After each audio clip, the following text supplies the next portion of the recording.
Stay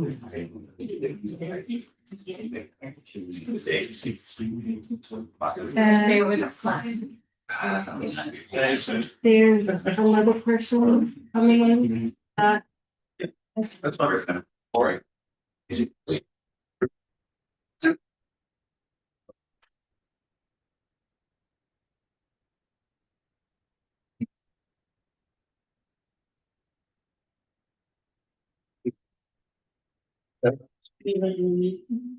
Oh, yeah, we bring people in, should we just leave them in? Or you may make it home. Yeah, you should. Well, this isn't the weather place, Okay. so they should.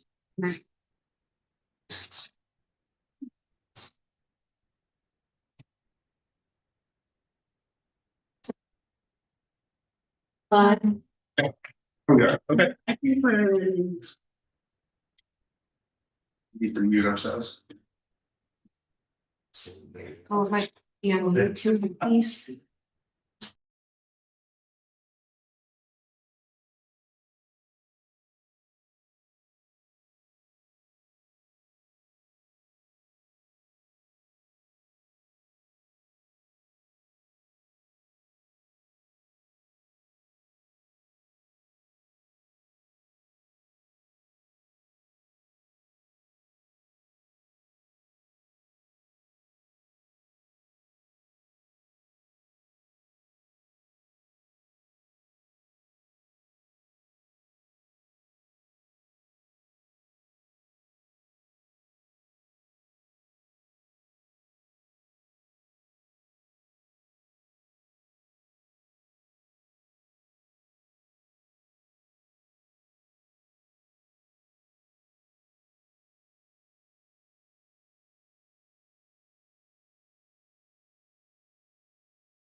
file shows quite a few plantings that were approved as part of that project.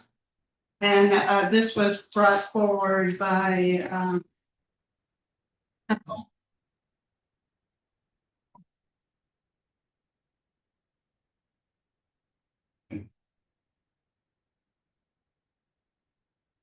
if we could just have. Yeah. Yeah, just muted it. It's the other tab that's open. Yep, that's the one. So that's the comment forward, that I forwarded.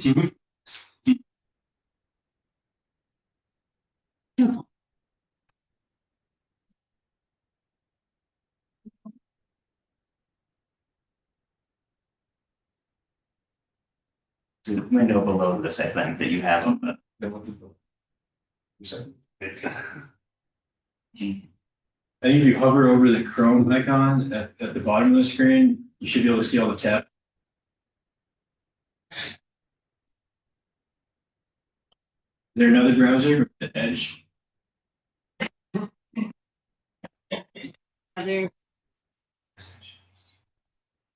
That one has to be on mute. The other tab.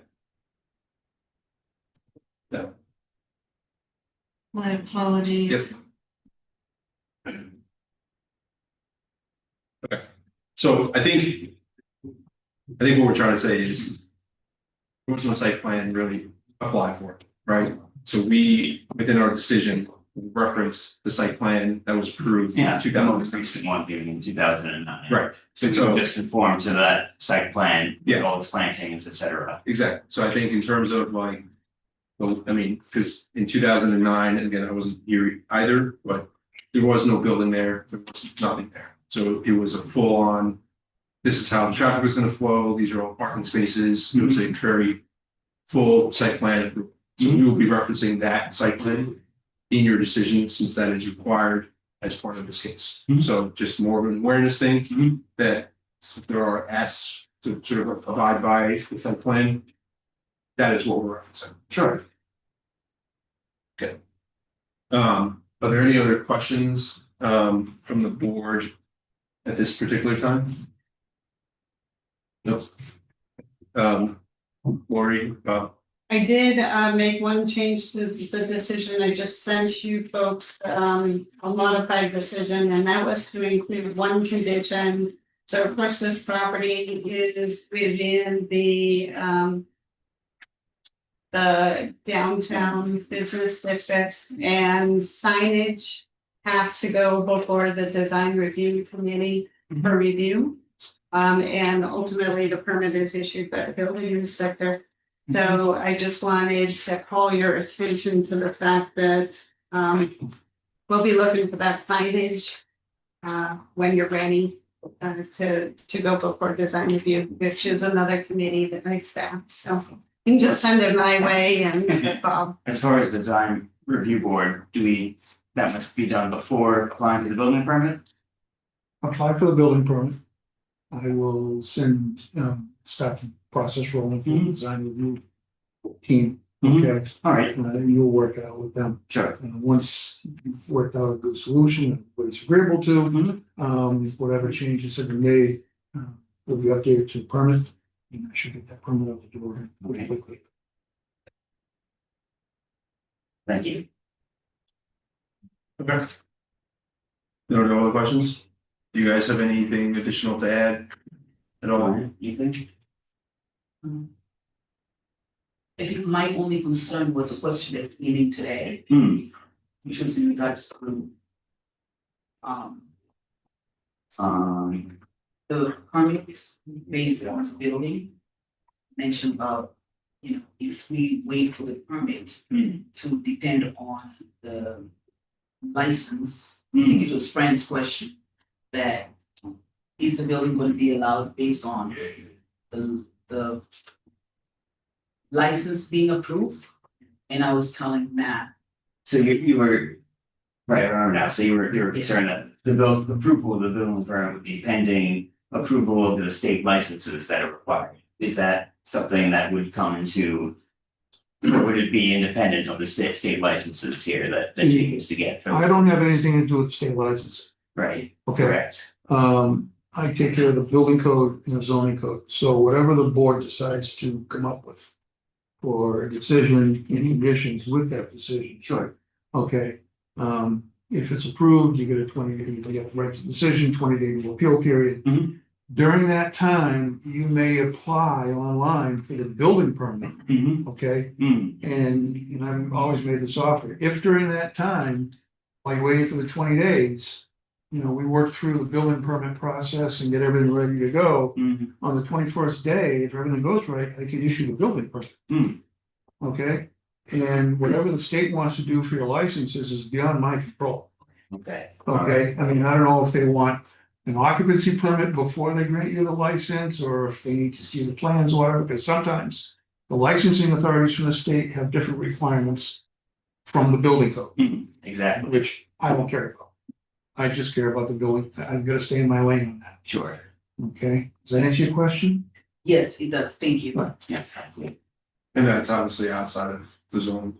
for sure, I absolutely. didn't put that as a condition, because I wasn't sure if you needed to have like the building up and going in order for you to get the license. So I didn't want to include that as. Thank you. No more. Back.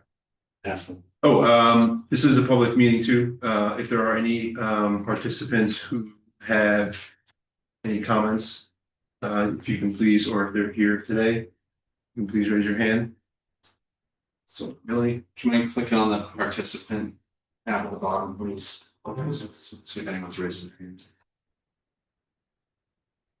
if we let everyone in. Okay. Alright, I'll entertain a motion to close public hearing. Mr. Chair, I'd like to make a motion to close the public hearing for 79 West Main Street. I'll second it. Motion made by Brad to close the public hearing, seconded by Susie. All those in favor? Aye. Alright, great, thank you very much. So we've just closed the public hearing for now. We have other cases to hear tonight, and then we will hopefully render a decision later on tonight. Okay. Thank you very much. You're welcome. Good luck. Thanks. Thank you, everyone. Thanks. Thanks. You can watch it on YouTube if you want to decide. Yeah. You can watch it on YouTube. Oh, I can? Yeah. Okay. Right, thank you. Alright, so next up on the agenda is to consider the petition submitted by William and Carolyn. So for the dimensional variance pursuant to zoning bylaw section 706 table 2. Thanks. Table of density dimensional regulations for construction of addition to an existing. Existing single family home that is within the front yard setback of the property located at 34 Thaddeus Mason Road. Map 83, parcel 42 in the residential C zoning district.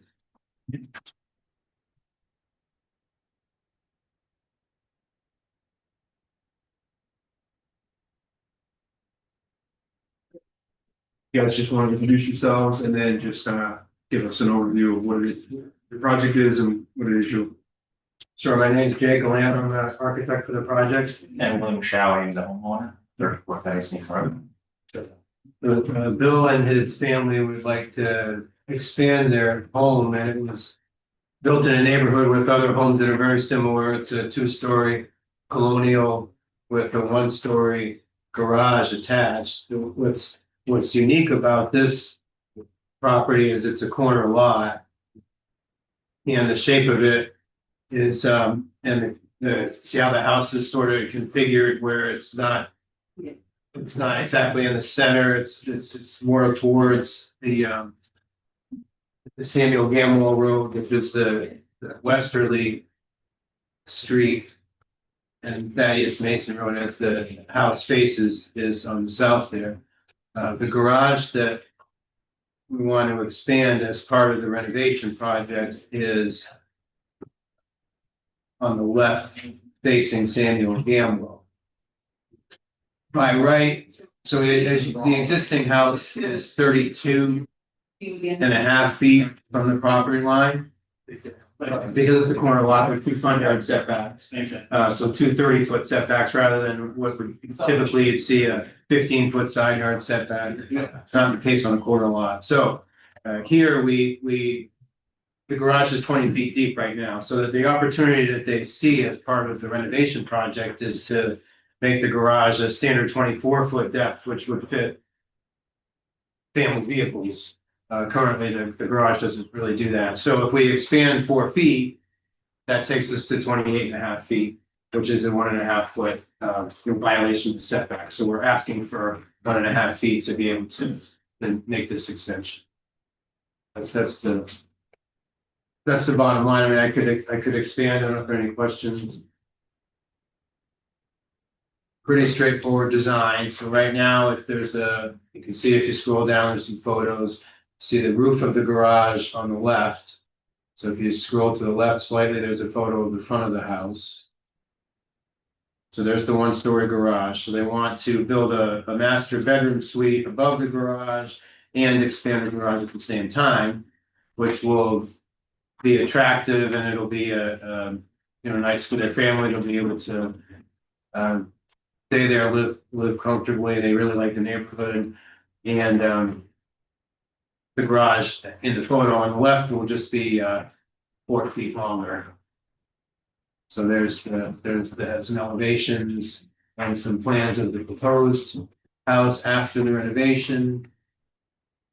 The plan up above is the second floor where the bedroom and bathroom and closet would be above the garage.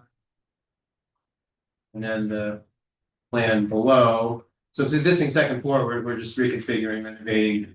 And then if we scroll down, the first floor shows the expanded garage, and the kitchen will take over what's currently a bathroom on the first floor. The bathroom will be relocated to the foyer area, just to create a more open concept and a nicer setup for the family.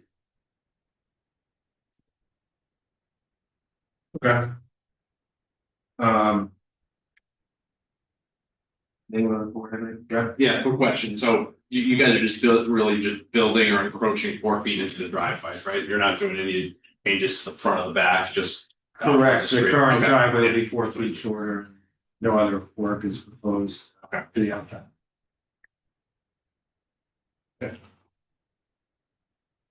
Any other questions from the board? Any other questions from staff? Check participants. Yeah, this is a public meeting, if there's anyone in the audience or on Zoom that would like to make a comment, you could please raise your hand or press *67. Okay, I don't see any other hands, and I don't see any hands raised on Zoom. Yeah, Mr. Chair, please make a motion to close the hearing for 34 Patty Basin Road. A second. Yes, Brad made a motion to close the hearing, seconded by Susie. All those in favor of close the public hearing? Aye. Thank you, guys. Thank you. Okay. Thank you.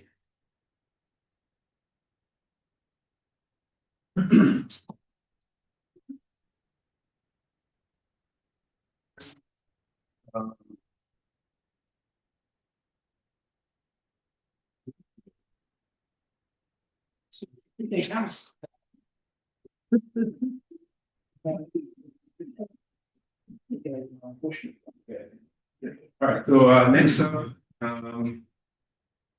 is.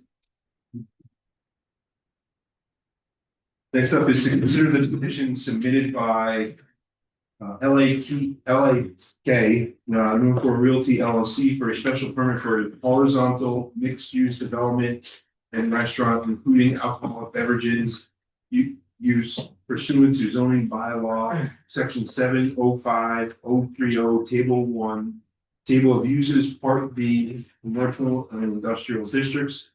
Special permit site plan approval pursuant to zoning bylaw section 703-050A2. Special permit for multi-family development within groundwater protection overlay district area 2 pursuant to zoning bylaw section 707-010D3B2. dimensional variance for a minimum lot size within the groundwater protection overlay district area 2. Pursuant to zoning bylaw section 707-010 D3 E2 and use variance to allow restaurant use within the groundwater protection overlay district area 2 pursuant to zoning bylaw section 703-030 B2 to allow construction of 3 mixed-use buildings totaling 18,189 square feet on the property located at 1 Church Street, map 63, parcel 61, 63, and 64 in the downtown business district and groundwater protection overlay district areas 2 and 3. Job. That's pretty good. All right, so who is gonna be presenting? He's gonna start, but I do wanna make a correction. Okay, It's 2 buildings, not 3. 2 buildings? Yeah. Okay, It's very important. Confusing, because in one place it said 2 buildings and another place it said 3 buildings, so I wasn't sure. I don't know who came up with 3, but there's 2. There's Yeah. property on West End and the property on Church Street. There's a little walkway between the 2 on the lower level, which is why some people are confusing it as some buildings instead of, 3 buildings instead of, but it's 2 buildings. Yeah, I know they haven't made their presentation yet. sure. But the 2 buildings, are they gonna be on the Church Street side or is one on each? One's on Church, one's on West Main. So when you look at the plans, that's all together. Yeah, there's just a little tunnel in between it to give access to the parking lot. Thank you. Between the Church Streets building, good. I will also say, we will not have. Units tonight or full public hearing, so I think this is just to kind of like get. But that's a big deal because codes and everything else with 3 buildings is very good. So yeah, so I mean. There's a lot there, wherever you want to start. Yeah, great. Thank you, Mr. Chairman, members of the board. For the record, Attorney Barry Crimmins of 909 Washington Street in Stoughton, with the firm of Brooks and Dorenzis. Let me first introduce the members of our project team who are here tonight and will be addressing the board. One of which you've already heard from, Gabriel Mitzvah, with Haley Ward. Also with Haley Ward behind me is John Rose. And also with Haley Ward is Dan Sheehan. Dan is our civil engineer and is also handling the notice of intent that's currently pending before the Conservation Commission. They had their second hearing last night and were continued to May 11th to address a couple of remaining issues. We're hopeful that the commission will be able to issue an order of conditions at their May 11th meeting. As the chair mentioned, we are certainly not anticipating the board closing the hearing tonight or voting. There are several items that need to be addressed, which I will get to momentarily. The one quick procedural question, if I may, Mr. Chairman. I do see you have 2 alternate members who both be sitting on the hearing tonight. Okay. Yep. You typically sit both for the meetings. Yeah, I mean, our alternates are here. Yeah. And able to participate, Yep. just like regular board members. Yep. The decision will most likely be rendered by the regular 5-member panel. Yeah.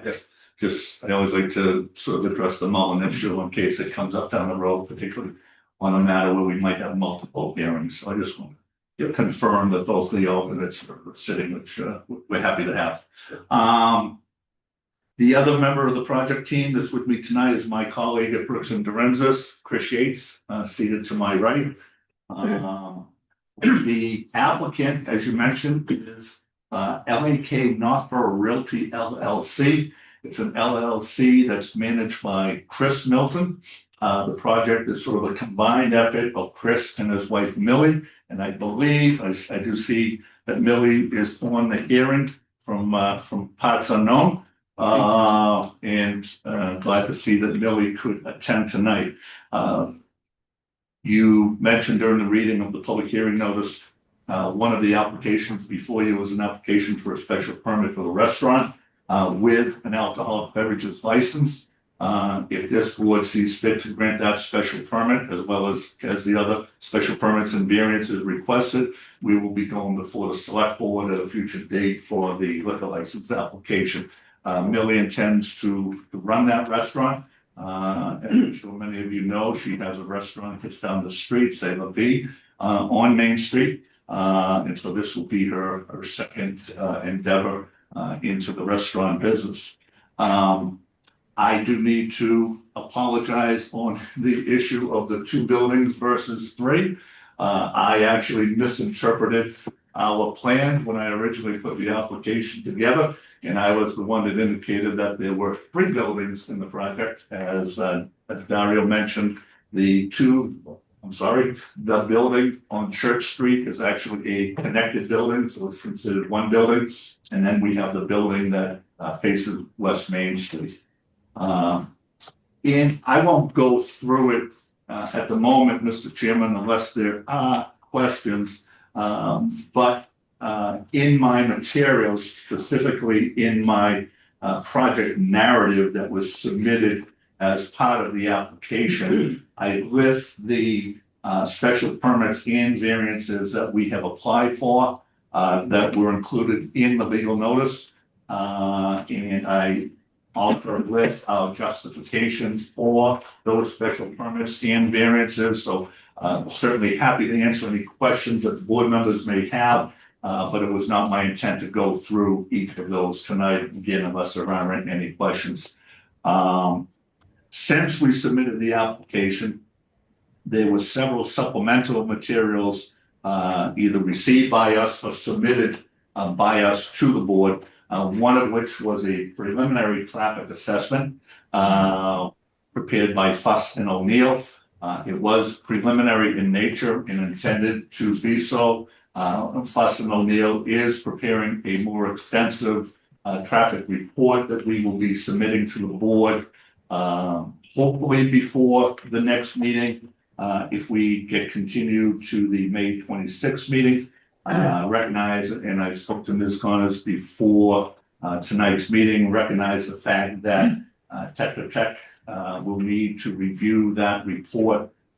So it may, their review and their response to that may not be ready in time for that meeting, but we hope to get it to them prior to that next meeting. The other thing, speaking of Tetra Tech, couple other documents that we received. We did receive a memo from the Design Review Committee. That memo is actually dated January 16th, I think the date was January 16th. But we didn't receive it until after we submitted the application. They have a few recommendations in there, none of which we have any opposition or issue with. One of which I would note is the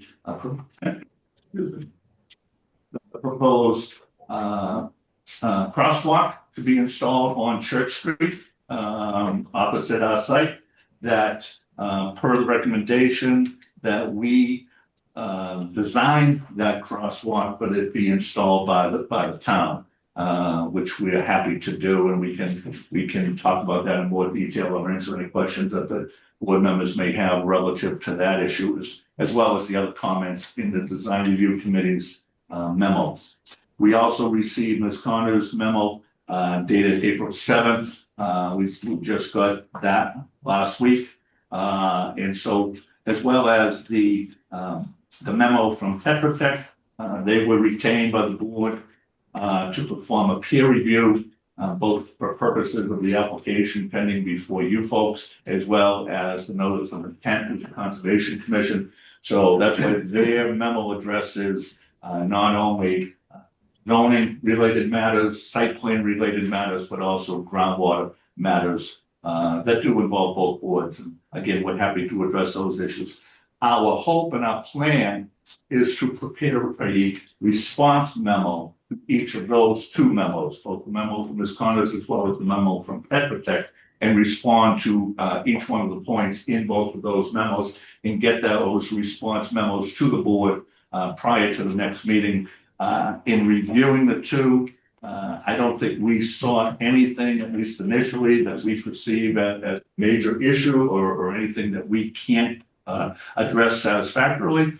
Some of which will require either some plan revisions or some other items, but certainly things that we anticipate being able to do in advance of your next meeting on May 26th. And by the way, I should pause here and be remiss if I didn't thank the board for scheduling this special meeting tonight. I know this meeting was not on your original agenda, so I appreciate you folks coming out. Of course, when it was scheduled, we weren't anticipating an 80-degree day, but I want to thank you all for adding this meeting to your schedule during a very busy time of year with town meeting coming up and all.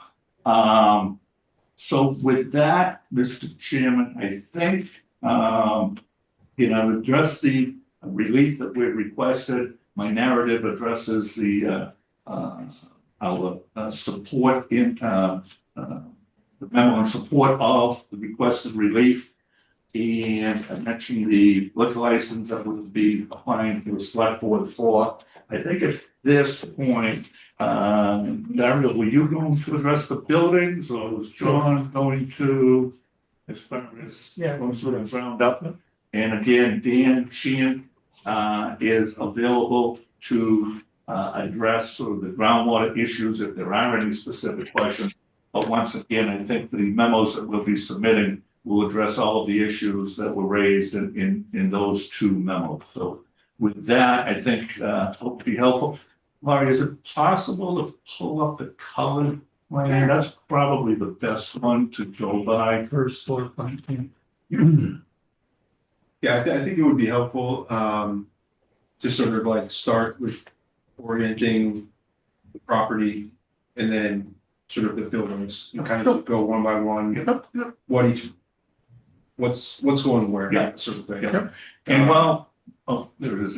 That's perfect. Just as I think you all know, the site is at the corner of Church Street and West Main Street, formerly housed the fire station and a couple other buildings, all which were raised. Currently, if you were to drive by the site, it's a vacant site, so it's a ground up project.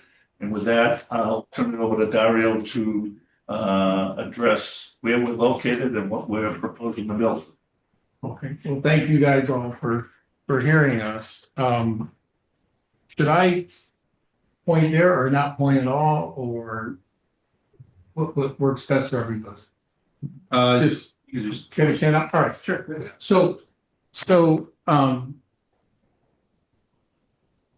Church Street is here, Harbor Brook is here, and kind of the main intersection downtown of Route 20, Church and 135 is right out there. This site's where the old fire station was. There's a gas station on the corner. And then we also have access to West Main. So what we're doing just site-wise, because it's a busy intersection, we're gonna have two ways in and out, only in one spot, which is here. And then one way out onto West Main, and it'll be right turn only, because we don't want to turn left in all that traffic and rigmarole, if you will. So that flow is there. The parking on this side will be marked for the tenants only. So this is kind of reserved, so there's not really dead end parking for visitors. They can go through, and this is where the tenants would park. This. Excuse me. Can you clarify what type of tenants? Is it residential? Residential, I'm sorry. Yeah. And all right, well, we can do the building. I'm trying to do the site first, but the building, they're basically, the first floor is all mixed use, retail, commercial. The second and third floors are all tenants. So there's two residential. There's two residentials on top of this, and then there's 6 or 8 on top of this. And that totals out to the 10 units up on the second and third level. There's an interesting, there's a town pump building here, which we have to allow access to. So there's an easement or right of way there. We've met with them a lot. to make sure that everything we're doing is in compliance, even though we own the land, we still have to allow the town access.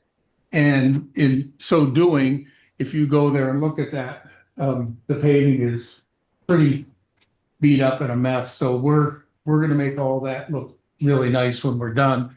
And as long as a vehicle can drive on it, then the town doesn't care. As long as we can get our vehicles out there to maintain the building. If you want to put nice bricks or whatever, then go ahead and knock yourself out. And I guess I'll start from this way down and then we'll get into the more of the details of the building. One thing that we did, and some of you are familiar with it, the entire site is based on universal design. Is everybody here familiar with that? No? Okay, so universal design goes above and beyond the ADA. It's stricter than the handicap codes and the American with Disabilities Act. And what it tries to do, we have no ramps. So everything we put in here is a 5% slope or less, which by code then is considered flat. If it's flat, you don't need the grab rails, the handrails, or anything else. But equally important, when you do universal design, we don't have handicap entrances. We're not going to have special toilets because all that will be usable by everybody. And one of the things about universal design, hence the word universal, is you don't want them, those people that aren't like us, to have to go to a separate entrance. So it's kind of all inclusive. Everybody uses the same entrance, everybody uses the same bathrooms. And like you'll have a handicap urinal. Why can't you make the urinal big enough where it services everybody? So there's not a special spot to kind of isolate and just make them not feel like part of the rest of the world. So universal goes beyond ADA and all that's being implemented here. So when we come in any part of the building, you can walk anywhere. We're lowering some of the curb cuts for the same reason, so they can go from the car onto the walks and into the building, but you won't see the ramps, you won't see the stamped concrete with the little marks on it that the wheelchair can't get up. Like, it's a big deal, but it doesn't have to cost a lot if you just think it out in the building. So this is all gonna be done with universal design in mind. The other thing that we were doing is, in one of our initial meetings, they said, no plants on this side of the right of way. And then the next meeting says, well, why can't you put plants on that side of the right of way? So you guys first said, no, you're not allowed. Then I said, please do it. So we're going to do it because we think it makes sense to clean this area up and put all indigenous plants that will help beautify this. It helps absorb the water and everything's a positive about it, which we did want to do, but initially Concom said, nope, don't touch it. And then later on, they're like, actually, that would be great. So we've changed the drawings to reflect that. So this will also be landscaped here. Another thing, again, just starting from the north and moving south, along this drive, one of the things that Concom had asked for was a guardrail because they didn't want us plowing snow into the brook. So in lieu of a big ugly guardrail, what we proposed and they accepted was, hey, we'll put some little benches, we'll put some rocks. So it just looks more natural. It's prettier, it's more usable, yet we can't plow into the brook, which was the intent. So it meets the intent. It costs a little more, but it looks a lot nicer. So along here, you'll see these rocks are placed so that there's nowhere where a plow could push stuff into the stream. So the snow storage can't exist on that side of the drive. Another thing with the building so on Church Street, this was a little opening. Millie was like very, very adamant about making this look like just a beautiful classic New England town. And there were a lot of situations when we went to look at towns, whether you went to where Lockovers used to be in Boston, there was a little alley that went into Lockovers. And then if you go to Hudson, there's a couple little alleys that go back towards the river. So we created that cute little alley between the lower levels so people could come in. And we also were trying to help the folks not have to go out along the gas station, because it's pretty ugly and busy, and that intersection's just, it's kind of an eyesore, and it's tough. So now you can come on to our site, you can walk down the right of way, or you can cut through here. And we're putting all kinds of cool rocks, and we're having a wall there that's meant to be very decorative and artistic and historical. Because that's another thing Millie wanted to do. All the elements in the building that we put here came from another building in Northborough at some point in time. So whether it was the tower, whether it's a little arch over this kind of thing, homage back to the fire station that was here. And the rocks, and I tease Millie about the rocks. She stole these from across the street. They were donated. They were donated, but they were dumping all these. We got like 70 yards of cool rocks because we just wanted, and they're all, again, they're from across the street. So but we wanted to do some nice artwork with the rocks and landscaping with the rocks. And there's some little subtleties that when you come into the restaurant, instead of having bollards and stuff where the door opens so you don't run into the door, we just place a couple cool rocks there. So you kind of walk around them. So they're acting for both artistic value and safety and as a fence in the case here. So it's just kind of all natural stuff because we wanted to bring nature and history together.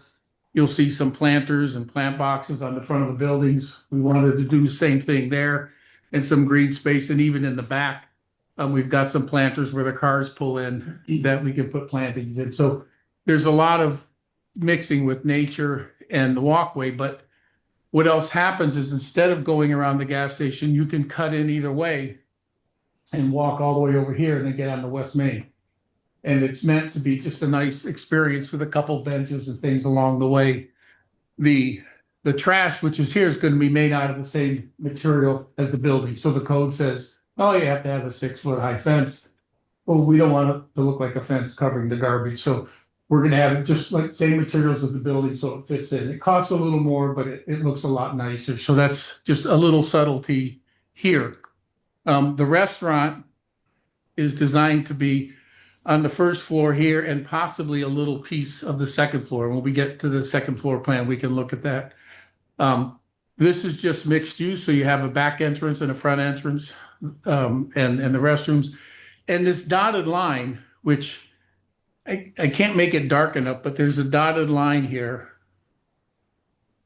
All right. That's the outline of the second and third floor. So what happens is if you get out of your cars, the minute you get to these columns, you're covered. So now if it's raining or anything here, you can get to these, you're covered until you come into here. There's a dotted line missing here, where the front would be covered as well. So from here to here is all covered. And the same thing from here to here. So it's just a nice experience coming in. Again, snow or rain, you're not as concerned with, getting in and out or maintaining the property. We did a lot of extra landscaping, and some of the questions in here dealt with snow removal. So our landscape architect put in plants that we could put the snow on, and it doesn't destroy them. So it's not limiting how much we have for snow removal. Like if you put a juniper down, you can put 10 feet of snow, and then in the summer, the juniper's still there, as opposed to a plant where the snow would break the branches or different things. So we're trying to get the most of nature, but also the function at the same time. So a lot of that landscaping has been, really thought out to make it look beautiful all year round, but also able to put snow there when we do have snow. Yeah, so and I think this is a pretty simple building where you come up the stairs and there's just a unit and then there's another unit on top of that. And then we've got the handicap, we have the EV parking, and that'll be wired for the EV, which is required by code. We're not, 100% sure we'll put that in unless there's a demand for that. What was the other stuff? I think that's pretty much it. Am I missing anything, John? You want to show the architectural? Yeah, so let's get to the second floor and then we'll show some of the sketches. Sorry, it's. That's fine. Slow. No, it's okay. So now if you come up here, Want me to go to the second? yeah, this is still ground.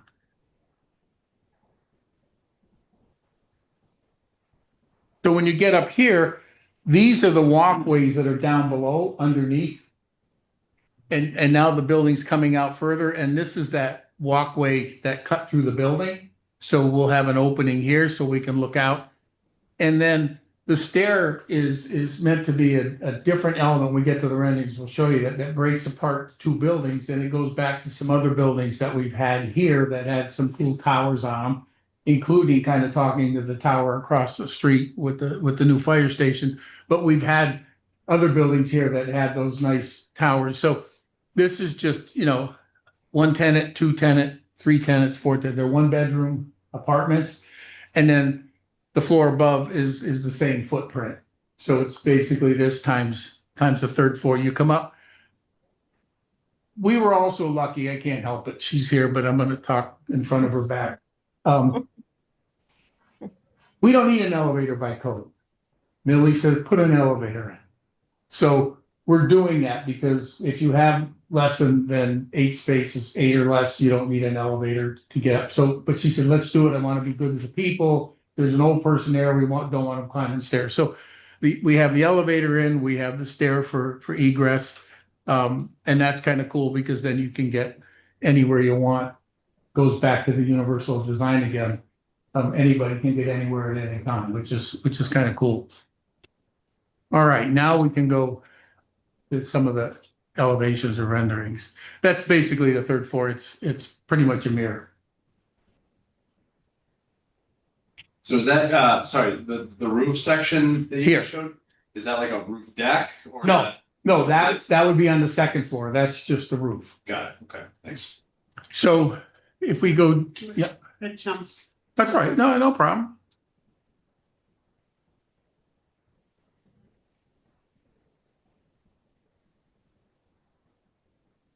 So this is the elevation from Church Street. And we were trying to do some different types of architecture like a classic downtown. And there were early talks on, hey, put in a sloped roof. And then if you look at any old downtown, they were all flat roofs. Because if I put a gable on this, then I'm shedding my snow onto the neighbor's building. So they were pretty much non-existent for several hundred years. And if you go to, Florence or London, the same thing, because the snow did the same thing there. When you have buildings side by side, they're typically flat or tilted a little bit to the back just to get the water to drain off. And what so many towns did was then they decorated it with cornices and nice, just architectural manipulation of the different areas. We took some of the arches again from the old fire station that was here, kind of playing homage to that. That's the little alley that cuts through the two buildings. And then the stair kind of helps separate those two. So it gives you different looks, even though that building is the same as that building. It's the same building. Shame on us. And another thing, a lot of times there's a height limit. And I think that came out on a bunch of things, but people also acknowledge the height limits for occupiable spaces. So this part is non-occupiable. So it's no different than a cupola or a finial or something else. It's a decorative piece that just helps separate the two buildings. So the fire department doesn't have to get up there and save people. So Bob's nodding his head, but so it just helps break up that elevation to make it that much more dynamic. And then where the commercial space is in the restaurant, this just turns the corner. So those two windows are these two windows that are facing the brook. Because that whole elevation turns the corner. And what we tried to do with all these units, the brook is a really cool view, is have them all look at the brook. So we're really trying to take advantage of the brook, take advantage and celebrate nature. So everything that we have, the lower level, we've got like a little crystal palace here where it would be all glass. You could sit there, have a drink or have breakfast and look at the brook. We even have some outside seating to do that for the 2 days that we have nice weather. And then we've got, it's tough sometimes. The weather we've had, it's like it was snowing in mid-April. It's like, that's just not right. So, and then this is the archway that would take you around the back if you wanted to cut through as well. So these are the units looking out. This is the second floor of the restaurant, and when you had asked if this is the roof, that's the roof we were looking down at from the third floor. So that just allows that space. Again, whether we have some balconies or not, it's in the plans, but that allows us to look out at the river and really take advantage of that brook. So that was a big deal with us, and I think the town of Northborough, we've missed some opportunities with that, even where the existing police station or fire station is. If you look back there, it's actually beautiful. And for some reason, we don't have walks or river walks but it would be so cool to say, here's a natural resource that if a guy's buying a house, he'll spend 300 extra thousand to be on the water, and yet we kind of ignored it. And hopefully when I was on the master plan implementation committee for a while, hopefully we'll capitalize and celebrate that brook in time, because it is a gorgeous brook all the way to, where it crosses, just lost it, Hudson. There's a little waterfall over there, which is, it's beautiful. And then when it meets up with the Assabet, the confluence there is gorgeous on the other side of the old mill building. So that's what we're just trying to do, is really celebrate and capitalize on the brook, because it's cleaned up. Maybe 100 years ago, we had pollution from mills, but that's all gone. And then down here, when we look at the other elevations, there you go. This is looking out. This is the south elevation. So we're starting to look back so you can see both sides of the building. When you come out of the parking lot, this is where we said you'll go underneath this, or you could go back to the stream. And this is the covered walk when you're in the parking lot where the cars are pulling in, and we have the planters. So it's shown darker below because we're showing the shadow, saying that part is covered to protect the people when they go into the buildings. On the two elevations that face the west, they're solid. We're still doing some articulation of the masonry work, but those have to be solid by code, because we have a 0 lot setback, and the neighbors, if they want, they can build a building right to the property line. And then that has to be solid to meet the fire code. So you can't have windows there. And they have, at any time they could say we're building right up to the property line, and that's fine, because we will comply from day one. If we own that or somebody else owned it, you wouldn't need it. But with a 0 setback, there's limits on what you can do with windows. You'd have to pull the building back a lot before you could put windows in that side. So that's why it's solid. We didn't run out of money, and we weren't trying to be cheap. It's just a code requirement, and it makes sense. When you do downtowns, the next building can easily add on. So it's really that simple. You can also move it up with your finger. It might be. Oh, I can't. Oh, touch. Okay, so that's the little guy on West Main. There's the front of it, the back of it, and then we've got the two sides. And it's basically picking up a similar vocabulary of the rest of the buildings. We're trying to look like one of the classic old downtowns. And when John and Millie spent a lot of time, and it was kind of cool, researching the history and buildings they liked. And then we both got together, all three of us, and we said, okay, let's look at what we have. And it was amazing how many buildings in common they picked that we liked, that we had in Northborough or have in Northborough. So there was some real fun doing that. And then do we have the renderings? Yeah, it's coming up. Okay. Watch this. That's just the floor plan, so you can see the different levels. The ground floor is just an open space, and then the two units is one unit here and one unit there.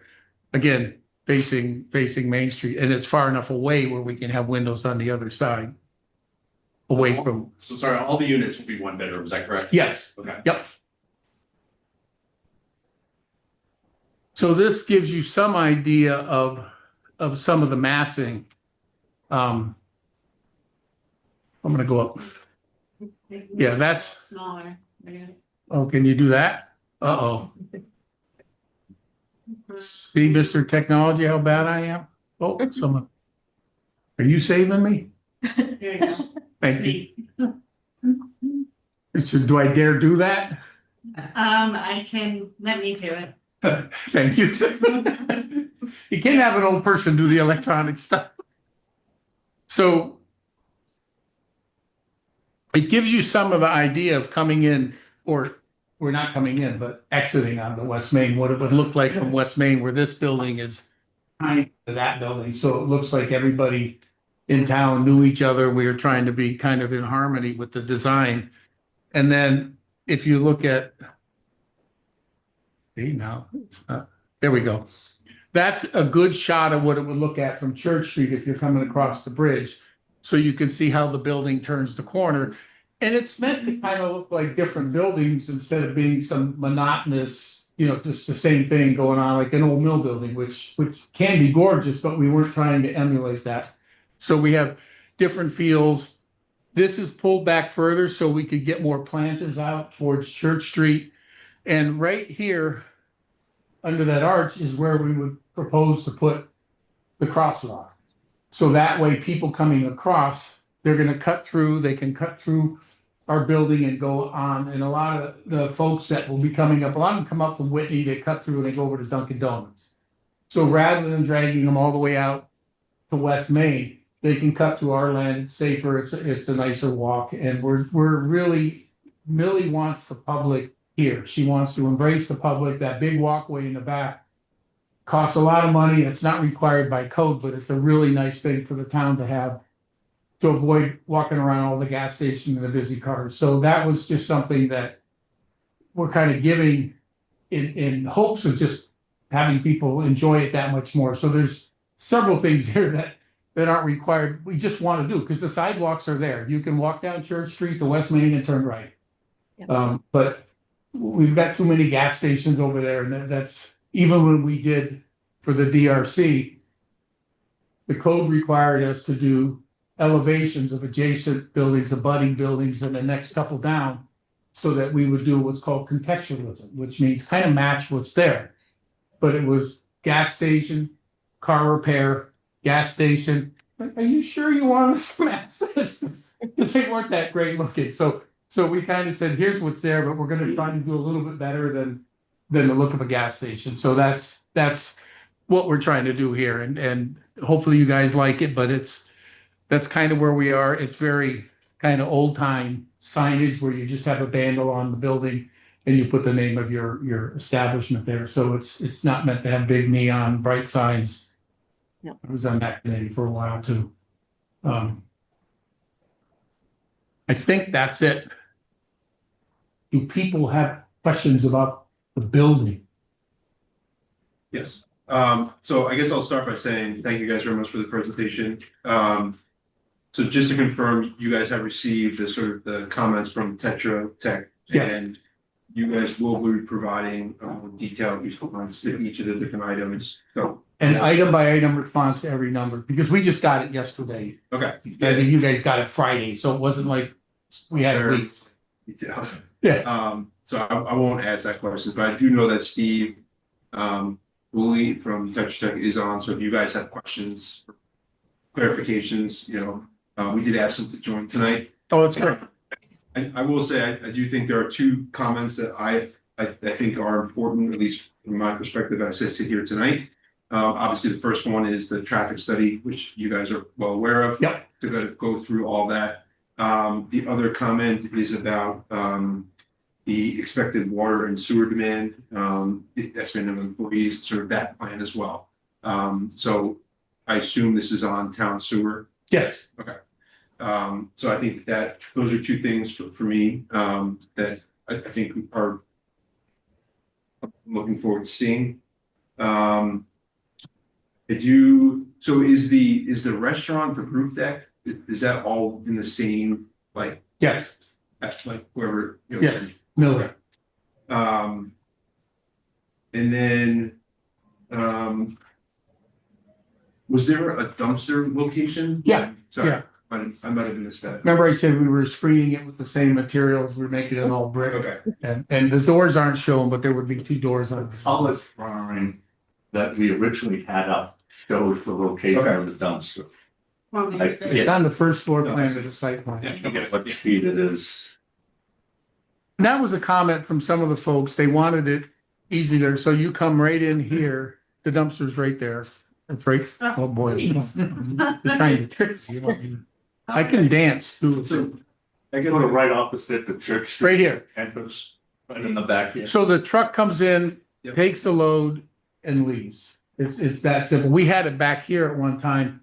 And they said, it's a little tougher to get to. Can you move it out where it's more successful or accessible to the dump truck? So, and that'll have the gates on it. So they just come in, lift the trash and exit. So they don't have to turn around, back around. This is also designed for a fire truck. So we have the inside and outside turning radius. So if a fire truck comes through the lot, that works as well. Okay. And then just like, I know facing Route 20, right, the exit is currently as an out. Yes. An out only. And right turn only. And right turn only. Could you just kind of give like your thought process behind why it's only an out and not like a right turn in and a right turn out? We didn't want, yes. Because I mean, I guess like, I can understand not wanting to go. I can explain it 100%. It's, the problem is, and I live in this town, the minute that light turns green, there's 2 lanes and everybody's going, I can't say all the words I want to say, something blanking crazy to beat the guy so he can cut the guy out so he could be there first. So I'm gonna go really fast and hang a right. Then I'm gonna get rear-ended or I'm gonna get out of the way and the guy on the left that was trying to beat me to the punch. So we said, you know what? It's just safer to minimize our exposure on Route 20 because that's the busiest part. Could we have it come in? Yes, it would fit. I mean, that just says add 4 feet to the drive. We even made it a little narrower so it would really inhibit someone coming in there. But is someone to come in there at 2 a.m. and park if they live there? Probably. Are we going to arrest them? Probably not. But that was the thought process was we know Church Street's very busy, especially in the morning and the evening. Because I mean, I live there, so I get it 100%. But that went from not worrying as much about congestion as it did safety. Because when you're taking off and the guy in front of you decides to turn, and how many times do they turn without putting on the turn signal? And you're looking at the guy in your rear because you're trying to cut him off and the guy in front of you stops. Well, it's nice that ambulance and fire trucks are right across the street, but we're trying to not make that happen. That's the reason. Okay. Because I could just envision, right, so if the only way you can get into the site is through Church Street. Hey, you turn right and then you have to make a left. Right. Exactly. And- And our debate was congestion or safety. And we erred on the side of safety. That's the only reason we did it.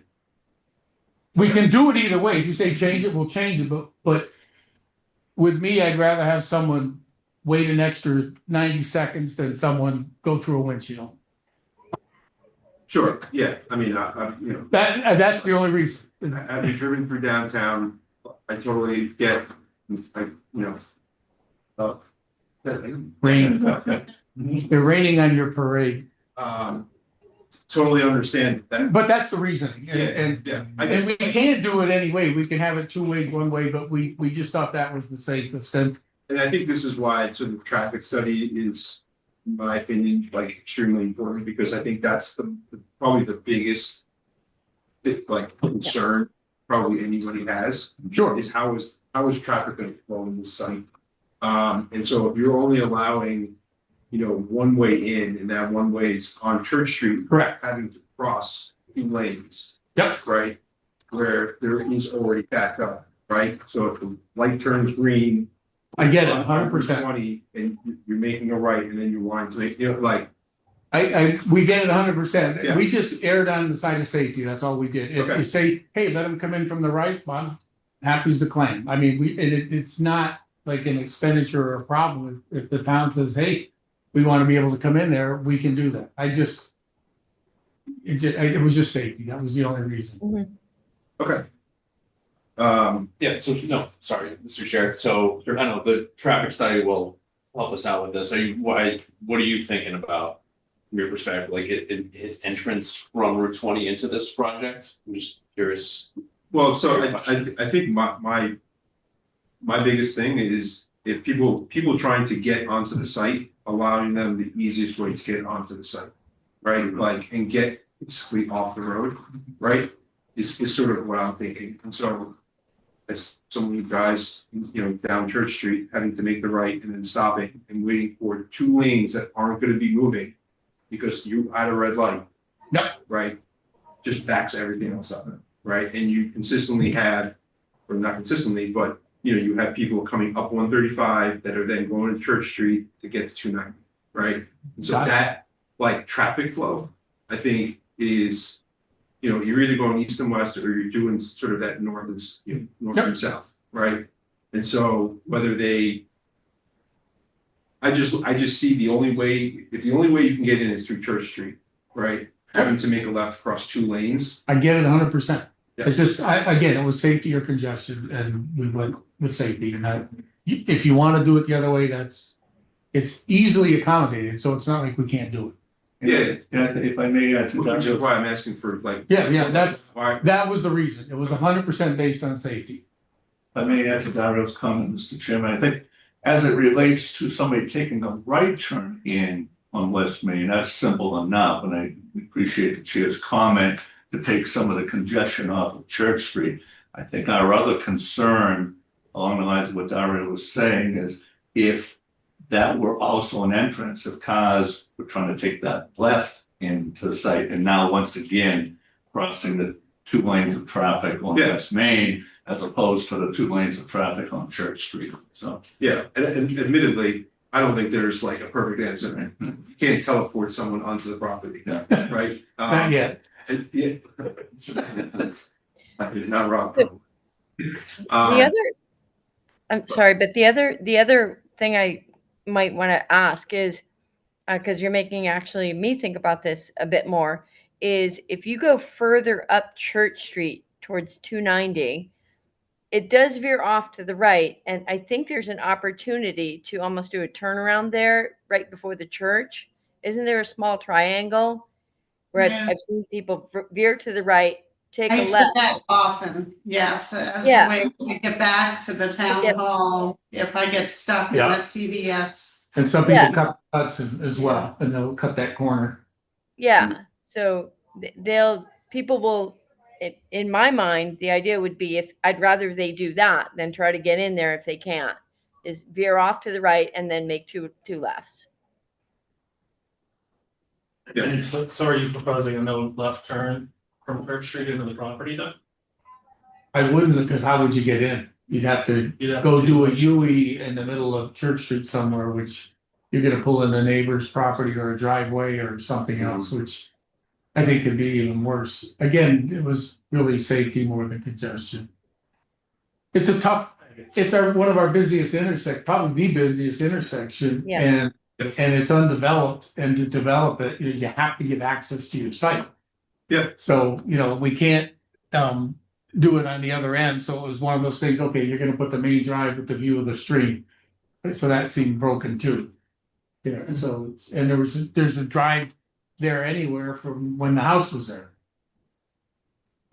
Where does the left turn only lane on West Main begin? Is it overlapping with the entrance?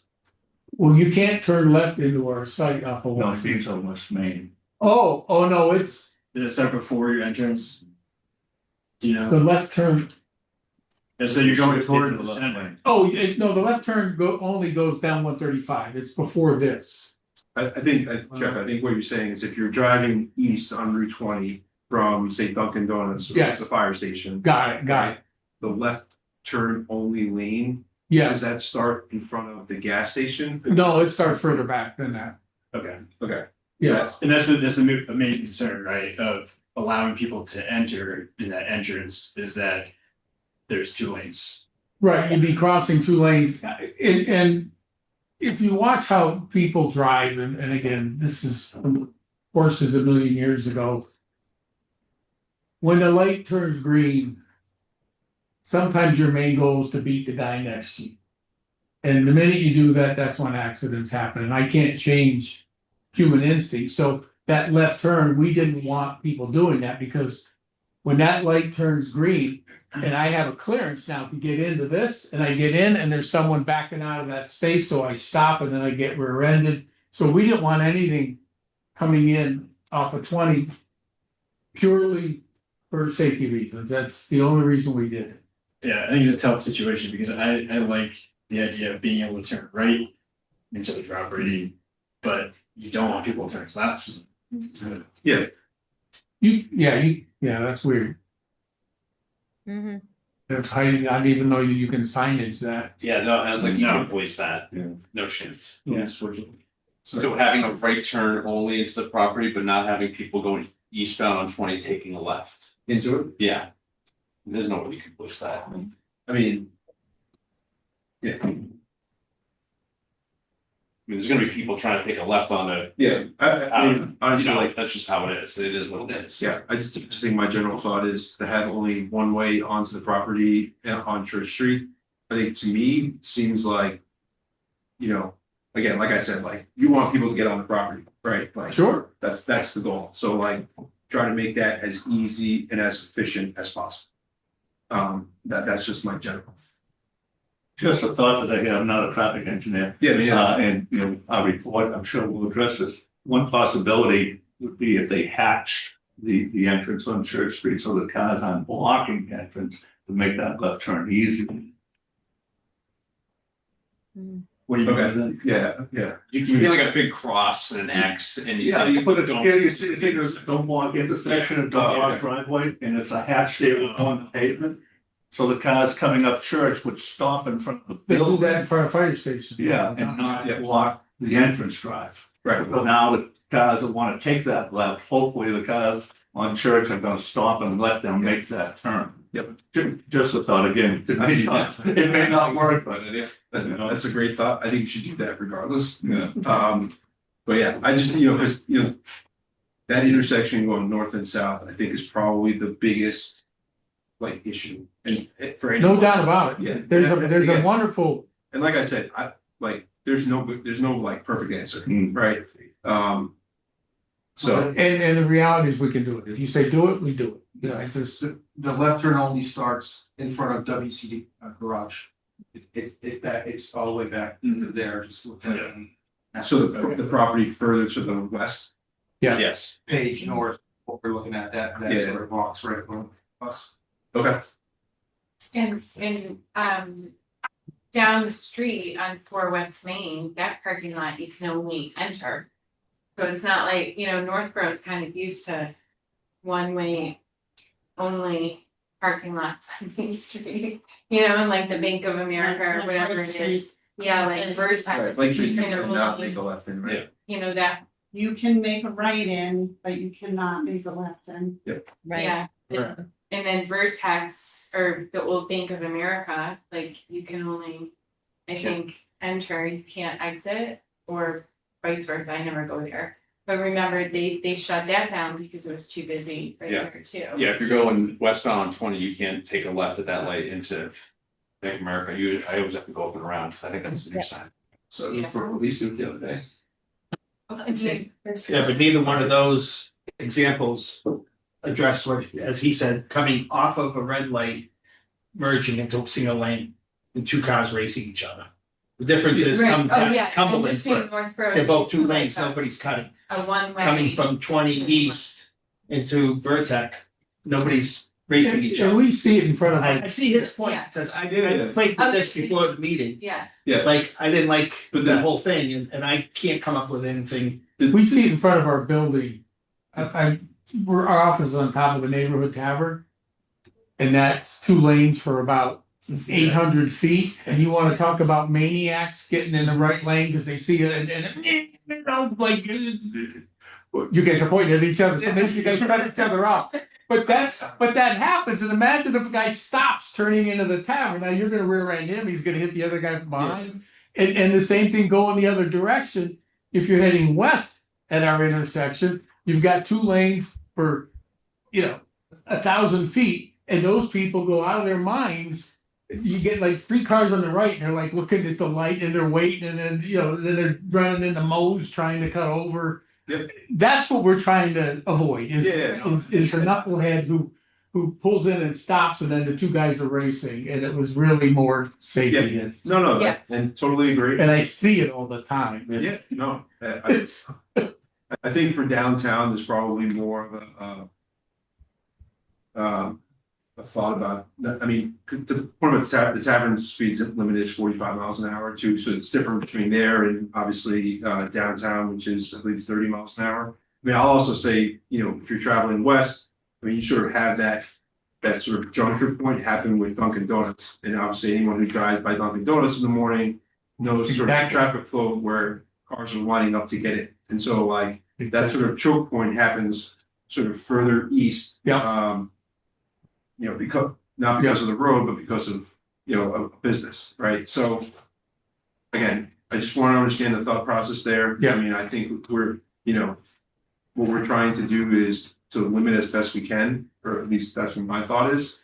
And to be as efficient and as, you know, ease of access onto the property and getting people onto the property quickly, I think is the goal.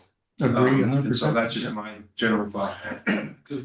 Yeah, Just, I don't want to drag this out anymore. Yep. But just like you were thinking about putting a box on West Main, also consider that on Church. You know, so that when people do stop, allowing that left-hand turn into the property, that can make a difference also. Yeah.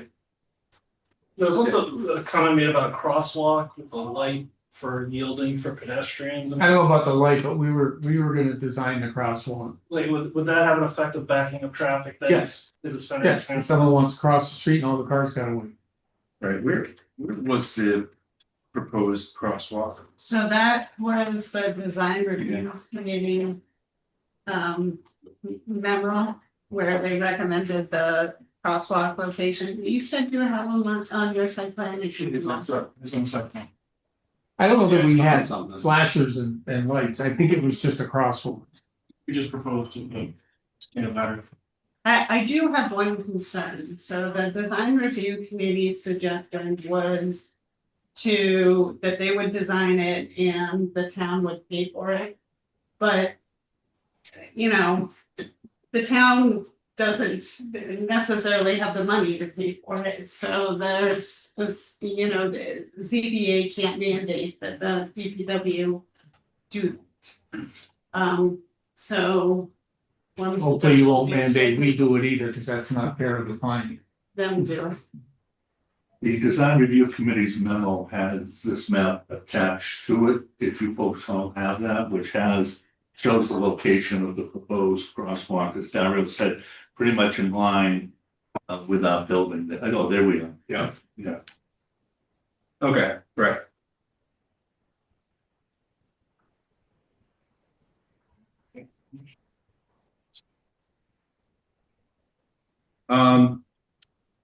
Zamos, yeah, exactly. Yeah, can we get off of this, this topic? Okay.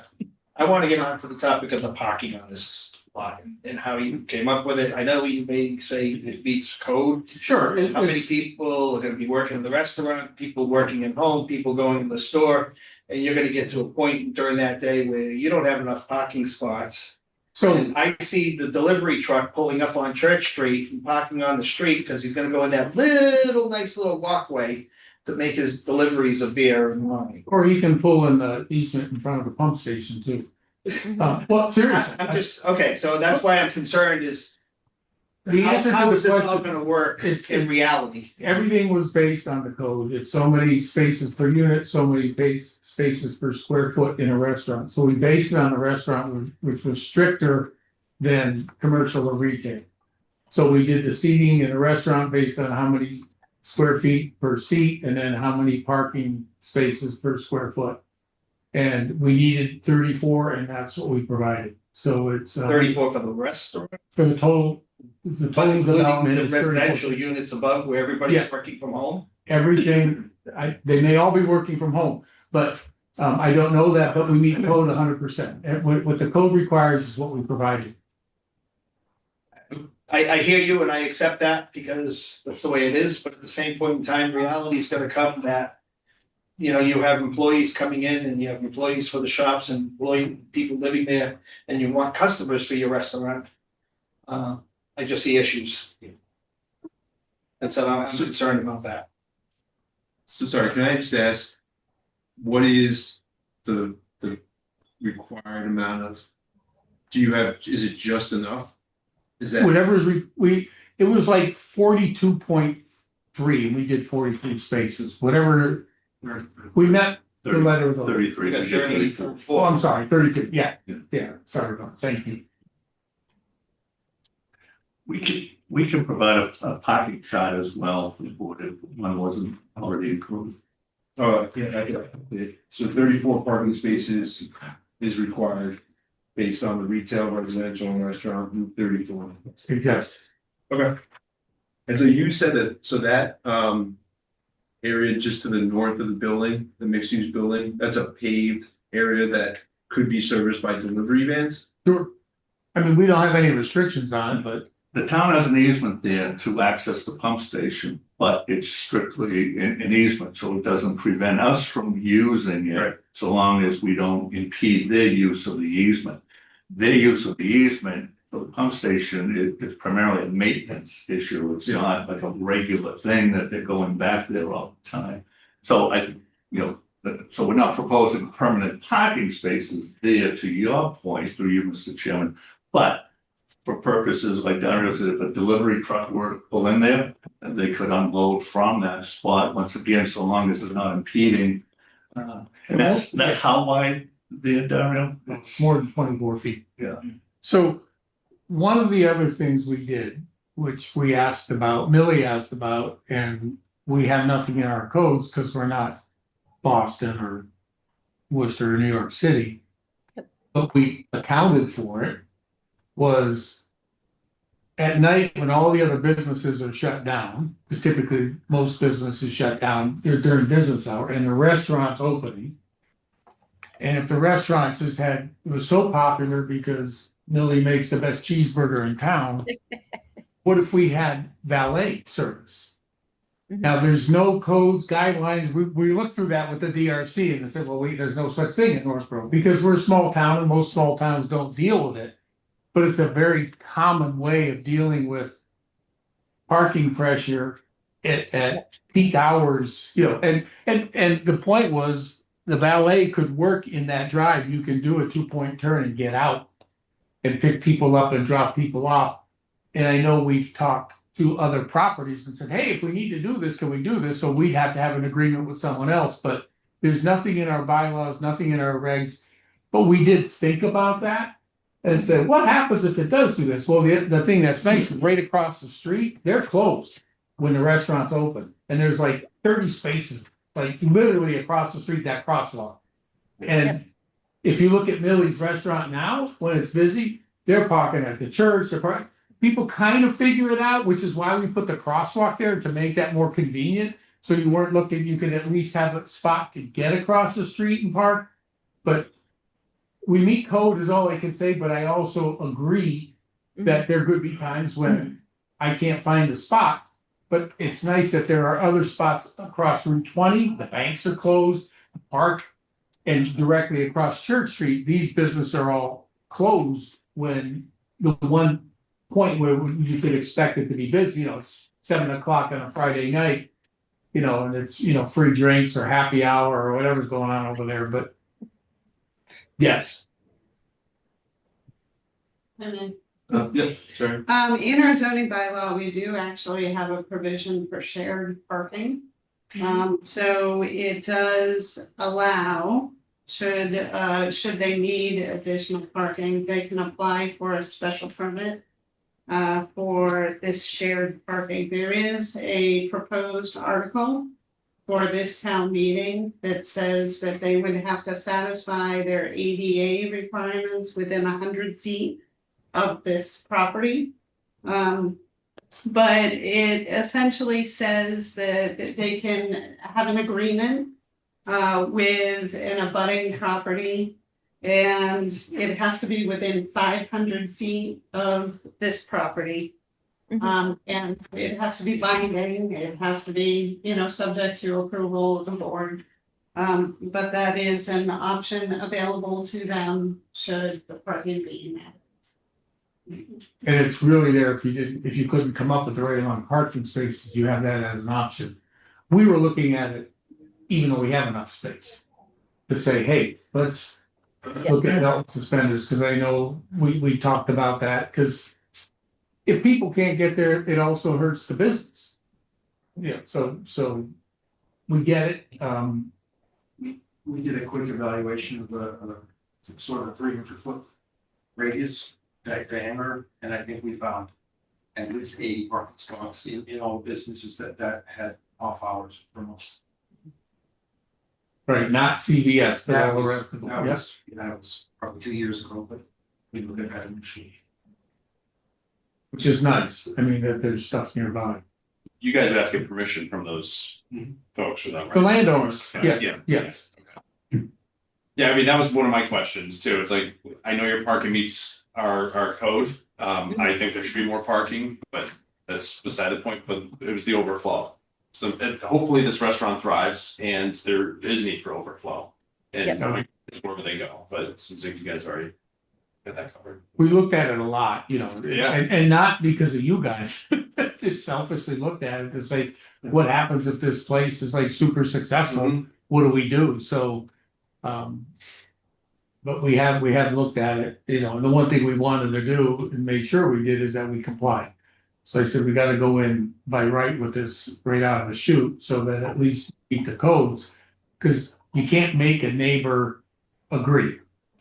You know, you'd like to think people would get along nice, but that's not always the real world. So the parking you said for the tenants, the residential tenants, that's in front of the commercial ground floor, right? It's on the right-hand side.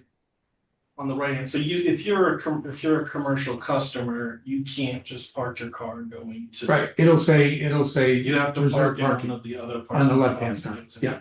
Both buildings have a mix of commercial and residential. Right, but I'm just concerned about the lack of available parking spaces for commercial tenants there, especially in light of the vacancies that we see in the downtown and lack of parking there as well. Yeah, but we meet all those codes, that's. Right. But even the second iteration of tenants, the third iteration of tenants, you know, that could be a concern with the lack of immediate parking.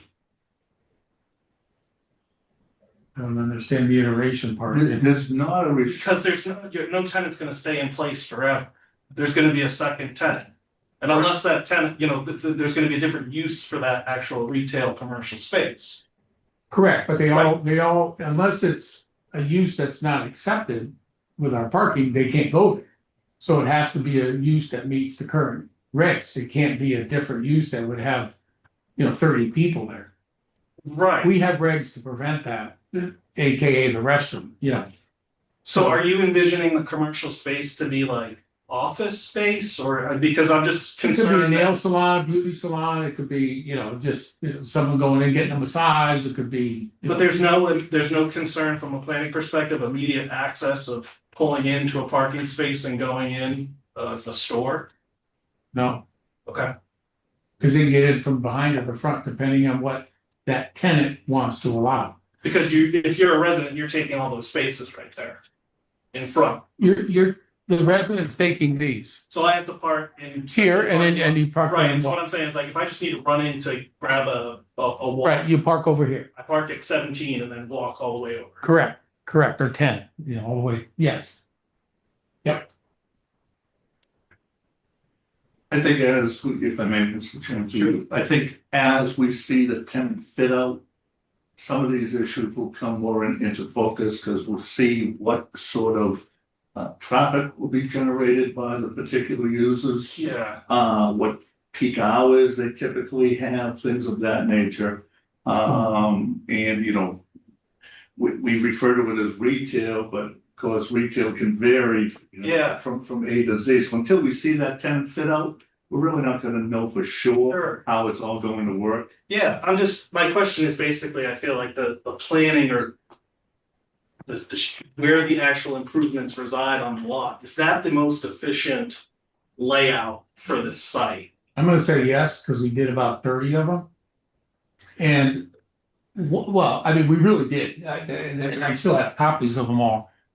One of the concerns was on the right, if I pull in and all the spaces are taken, I have to back up. On the left, if it's taken, I can leave. So we're trying to give people, we don't want people backing up and trying to do 3-point turns in a parking lot. So if it's a dead end and they're reserved, then I have space number 4 and space number 4 is mine, and I never have to worry about space number 4 being taken. So anybody that parks there goes into their space and then they leave. So it was thought out that way where there's always another way out in the other section. So if you don't find a spot, you can go park somewhere else, but you're not gonna pull in and back out. Those are reserved for the people. You know that if you're visiting, sorry, I don't mean to interrupt. Yeah. You know that if you're visiting there to use the commercial spaces, you will never park in that lot.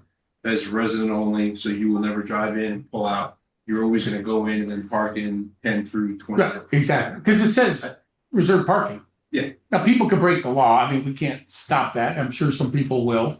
Especially at noon when there's nobody there, I'm just gonna go in and, they're not gonna, people do that all the time, I see them do it with handicap spots and.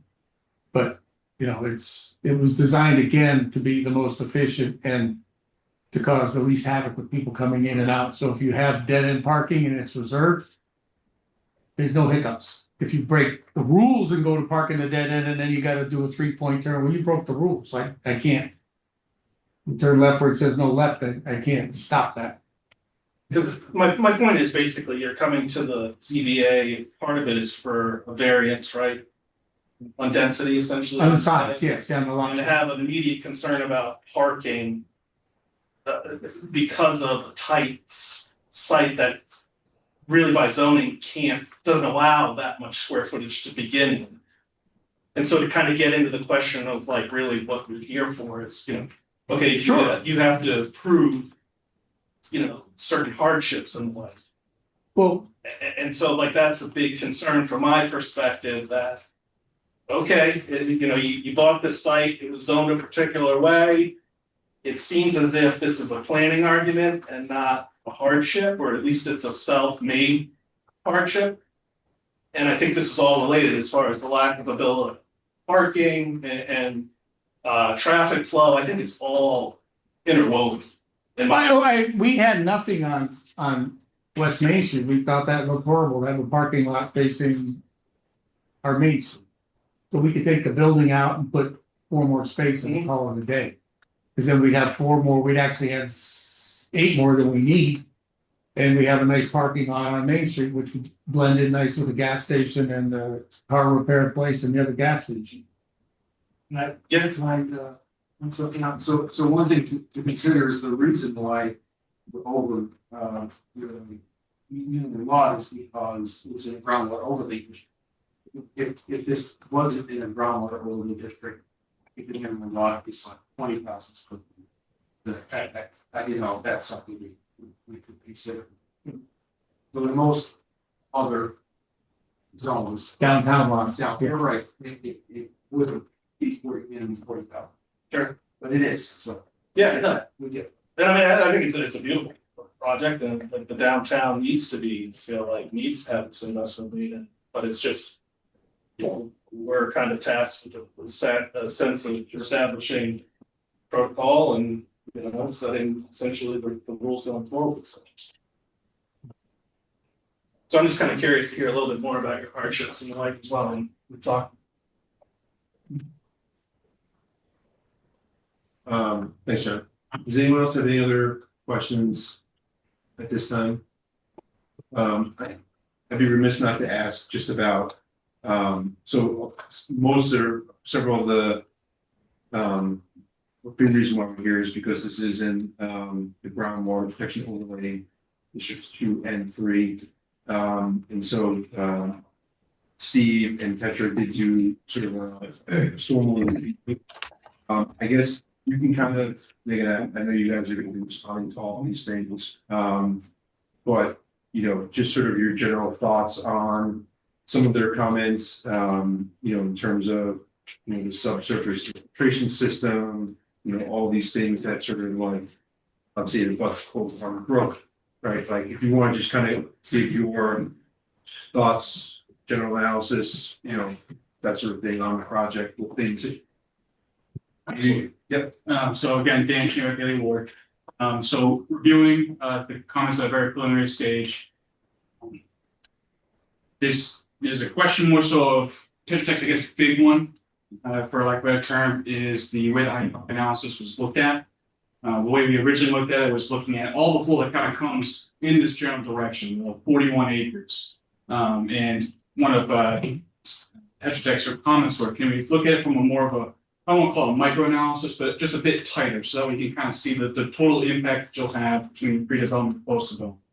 So we're more than happy to do that. I want to talk about impacts. I really don't know until I get into the meat of the numbers itself. But the way it would really impact would be to most likely end up increasing the amount of chambers that are currently provided by the underground infiltration system itself.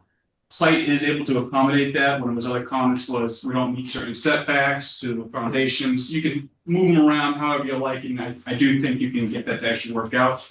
One of the other questions was more so about the existing driveway having flow going into the brook. So the way we originally looked at it for standard one's perspective, we'll get into a little bit of the meat here, is about no new untreated discharges. The way we kind of viewed that, well, it's an existing use as is. It's not really an exist or a new discharge, if you will. So you could leave that as is. However, I do also see the point that was made in the peer review letter about trying to provide some sort of treatment, perhaps put a curbing over there or something like that to kind of prevent flow from moving out into the brook and more towards out into the street. The downside of that is the actuality and the viability of how do you get that to work there. And I think that's going to be the real difficult portion of that. That's why unfortunately I don't have too many perfect answers for the board here today. It's really going to take a lot of engineering and looking more into it to see the actual viability of getting everything from, I guess, plan east of that building here, all the way over to the subsurface systems. Naturally, the site does all want to generally flow towards essentially where that dumpster area is on the plan there. If you look at the grading, the existing condition, there's a small depression there. So naturally, everything does want to go there. And then eventually, as it can't handle all the storms, will flow out and then eventually get into the Cold Harbor. So we didn't want to change any natural flow paths. It made sense. It's an already existing low point. We'll put a treatment system there, have everything collect in the same location, and then kind of go from there. The system itself is designed at its current state is to handle the 100-year storm events. So there's no projected overflow coming out of this thing. It is meant to be 100% stay into the ground and then lead from exfiltration from that standard. I can look into some more as we're kind of going through here, but I think those are the real meat of the comments itself. There was another comment about, because of being in the groundwater overlay district, about making sure they don't have too much impervious coverage. It can't exceed more than that 15%. I think from my perspective, that my interpretation of it was more so for the type of use that's here. In the groundwater overlay protection district, it's supposed to be a multifamily use. This is kind of a different use. You have that horizontal, mixed use side of it. So when I was originally looking at this, I had thought that, it may have fit more in that commercial where they allow you to go up to not exceed more than 40% of your impervious coverage. So I think, again, there's a lot of good questions here from Tetra Tech that I think it's going to take a lot more to kind of look at.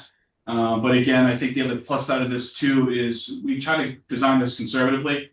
All the permeable pavers kind of shown throughout the entire walkway. We did modelize impervious surfaces themselves. It just generates more runoff to really try to ensure that the site can handle it. But you will get a bit more exfiltration from the permeable pavers themselves too. So it's kind of a double-edged sword. But I just figured I'd at least make it clear for everybody here, when we were looking at these numbers for the impervious calculation, we did consider all the permeable pavers as impervious to surfaces. So if there is a real question, I think we can really look into those numbers. If we take those permeable pavers out, what are we left with now? But obviously, I think the biggest thing here, regardless, is because you have this beautiful overhang kind of connecting the two buildings, allowing for this nice walkway, we would still include that as all impervious, because obviously the roof is going to collect it and send it where it needs to be. But that's also considered clean runoff, so it doesn't need to be treated, as Tetra Tech had also mentioned in their letter as well, about trying to capture that roof runoff and discharging directly into the subsurface infiltration system. I'd say great points, it's just, it is a tough one, just because of where things kind of need to be situated to get this all kind of worked out. I'd be more than happy to answer any other specific questions, but I think that's the meat of the review, if you will.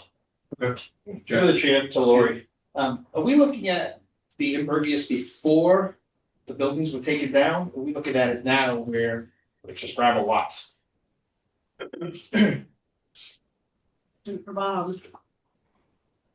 Because those buildings were recently demolished for the project, so It's- I would think that you would take. We typically give credit for the buildings that were there. So we'll get all those numbers from when the buildings were there, what we have now. Yes. And as you said, you've got a system, management system in place, or design, but we'll get all that. Okay. And through the chair as well, I can tell you from the design standpoint, the way we originally looked at it was as it was originally. Plus side of that too is there's a lot more vegetation out there, trees, brush and stuff like that. So in the pre-development standpoint, we didn't look at it as an entire gravel surface that kind of exists out there now. We looked into more of those other things. I guess where I was going with that, just again, more of a numbers perspective is that generates the amount of runoff you need. In the pre, if we looked at it that way, so we wouldn't have to compensate as much. So I guess where I'm going with it is having it being the existing buildings, the grass, everything like that, the cumulative number generates a lower amount of volume. So it makes it harder for us in the post development to kind of manage our pre and post. So I would say more of a conservative style, if you will. Thank you. As we're sitting here, I did realize you need another special permit. And because originally when this project was proposed, it was 9 dwelling units, but now you have 10 dwelling units. So Millie, you know. I know. The new, brand new, just adopted inclusionary housing. Yep. Permit. That's That was okay. just adopted at the last town meeting, so I'm sorry I didn't think of that before. But that's another, you can deal with it as part of this permitting process, we just have to, you have to submit an application form.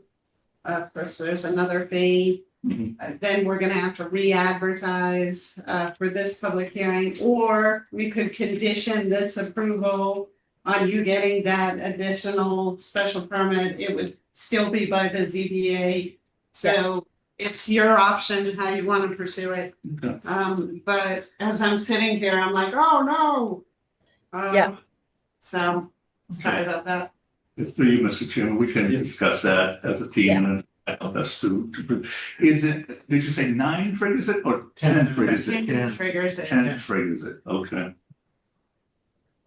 And that's fine. I'm not, yeah, that's not an issue. You were originally talking about doing the affordable units anyway, so. No just- matter. Yeah. Is another approval that you'll need. Yep. I actually have a question on a definition of what is multifamily, because these are single bedroom. So I really didn't think it was family. It's just a term. So it's essentially, instead of apartments, because apartments could be condos or they could be rental. So we call everything that's multi-unit above 2 units multifamily. So it doesn't matter how many bedrooms there are, they could all be studio apartments, but they'd still be called multifamily. Okay. To the chair. So with that new bylaw, they need to have affordable units? Yeah, so the trigger is the production of 10 or more affordable units. And the requirement is, I believe it's 15% of the units must be affordable. 1.5 2 ways. I think it's 10. What's the definition of, I thought it was just one, for every 10, one has to be affordable. That's what I thought it was, or in most towns, I don't know. It's usually Keep us at the 10%. Yeah. It says at least 15% of the units subject to this section shall be established as affordable dwelling units. So you can do them on site or you can do them off site. but there has to be. New for me, I mean, all the ones we're doing, and that's why I'm. This would be the first project. But I can't tell you how many clients do 9, 19, 29, because it was for every 10 you add, when they, why would I put the 10th one in, I'm gonna lose money. So that's interesting, so now it's 8, 18, 28, it's interesting. Mr. Chairman, if I may make just a quick question on that point through you to Ms. Connors. Is there a waiver provision for that in the bylaw? No, okay. So you can do it offsite. Yeah. So, but you cannot waive, the ZBA doesn't have the power to waive the bylaw altogether. In No, fact, this is the first project that. Yeah, covers it. my thinking being the 15% would equate to 1.5, which I assume you round up to 2. Yeah. And if I was wondering, you know, to Dario's point, if one affordable unit would be considered acceptable, but okay, we'll deal with that. What is offsite? So you could have it anywhere else in town. If we had other units. So in for different example, locations. if you wanna buy a duplex, so it doesn't even necessarily have to be new. Right. You wanna buy a duplex Can we make them and make affordable? both units affordable, then there you go. Okay. Thank you. Under the same ownership structure, like Yeah, legally. it would have to be, and you'd have to, Millie would have to demonstrate ownership and provide a deed restriction for your review. Provide information about the duplexes and make sure that, you know, they're occupiable, you know, that they're decent shape. Okay. So I know Steve, we did invite Steve from Tetra Tech to the meeting. I'll give you an opportunity, Steve, if you have any questions for the applicant while they're here. Or if you have any comments, we obviously received your letter, they're gonna respond to your letter. I'll just give you an opportunity to either say something or, you know, whatever. Yes, thank you, Mr. Chair. For the record, Steve Boulay with Tetra Tech, town's consulting engineer on the project. I really enjoyed the conversation tonight by the board. It's very very intuitive. Honestly, most of the comments I was going to bring up tonight have been kind of discussed. Kind of going back to the parking. I know the bylaw mentions that they're allowed to have the 20-foot drive aisles in front of the parking. I do have a concern with that, especially with the 90-degree parking. Particularly if larger vehicles are parked in those spaces, it can be difficult to maneuver in and out. Generally, it's 24 feet. So we would like the applicant to kind of look at, you know, maneuverability of vehicles in and out of those spaces. You know, particularly if at times when things could be busy at the site. That was one of our main concerns that I was thinking about during the parking discussion. Other than that, we recommended, you know, the applicant do a, you know, swept path analysis of the fire, you know, of a ladder truck, trash truck, things of that nature, that, you know, those larger vehicles that will be accessing the site. And then certainly getting buy-in from the fire department, you know, whether or not they're comfortable with their access to all the buildings, and whether or not they can provide sufficient emergency access during an emergency at the site. Another thing was these buildings are likely to be sprinklered, but we wanted to also have the applicant check into whether or not fire department wants hydrants at the site, because I didn't see any on the plan, nor were there any in the vicinity of the site in the right of way, either in West Main Street or Church Street. So that's something to think about as well. Other than that, you know, I thought the traffic discussion at the beginning was very in depth. We'll certainly look at that when we get the traffic report. I did like the idea of kind of hatching the on Church Street in front of the site driveway. I think that would be a good add to the project, and certainly something that I think the applicant should speak with DPW about. And then I'm assuming MassDOT will likely review this as well because of access onto Route 20. So that may come up during that process as well. Snow storage, I think, is going to be a big issue. Basically, seeing what happened this year with a lot of sites, particularly if all these spaces are occupied by mostly residents. There's not many places to store snow on the site.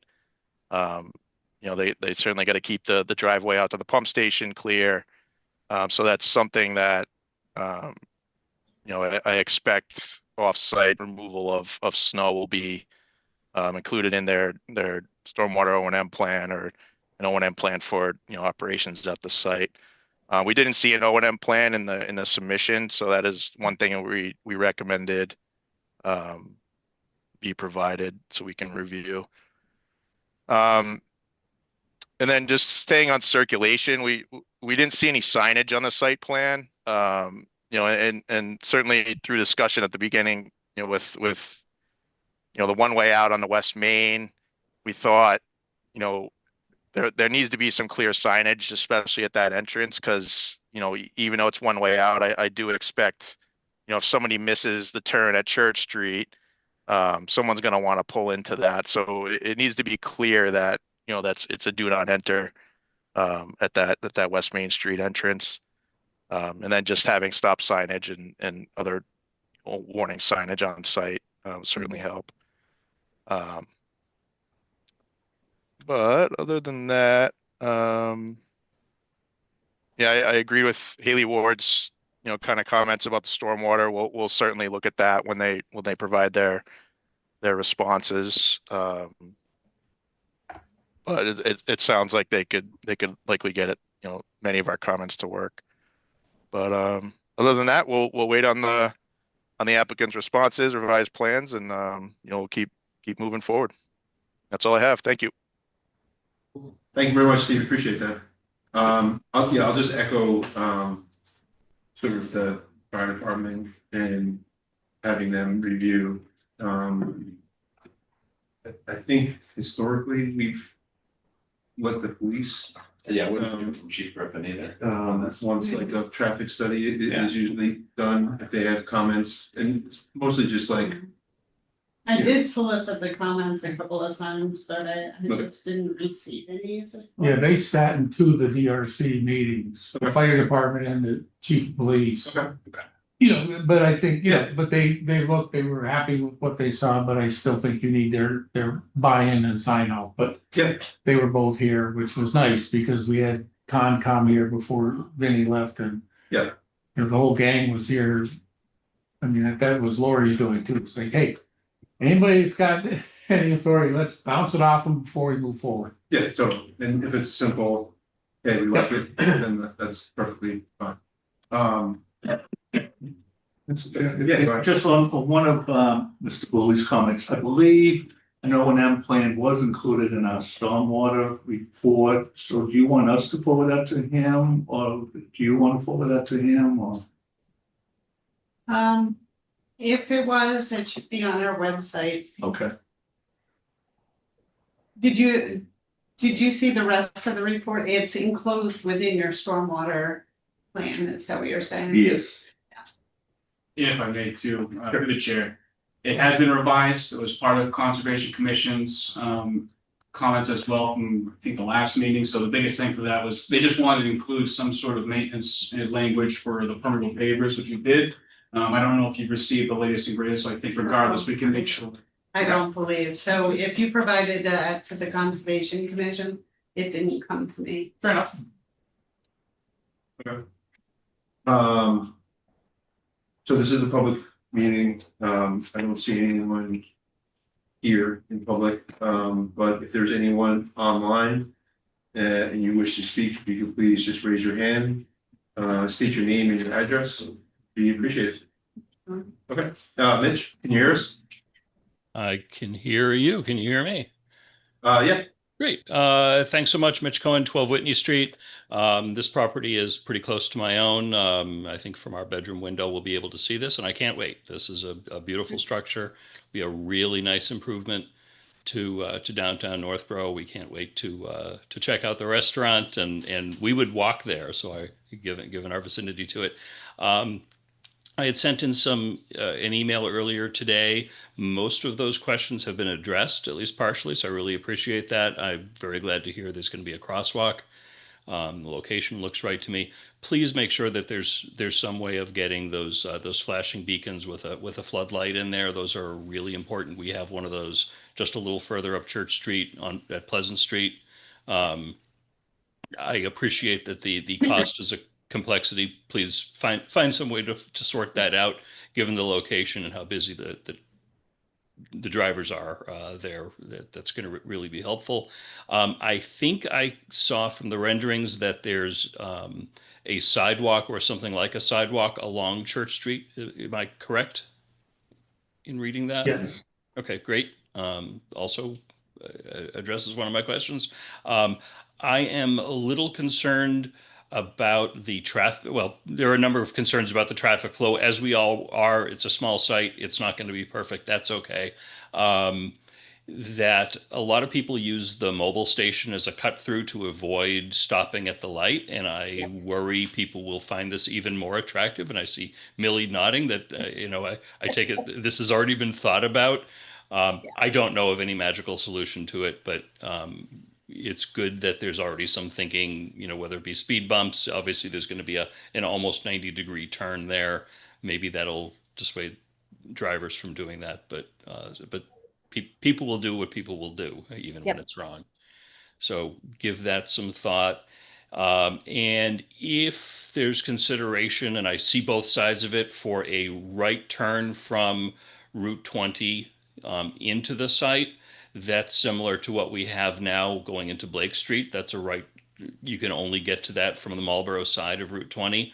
Occasionally, someone will take a very wide left-hand turn going the wrong way. People are going to do stupid things.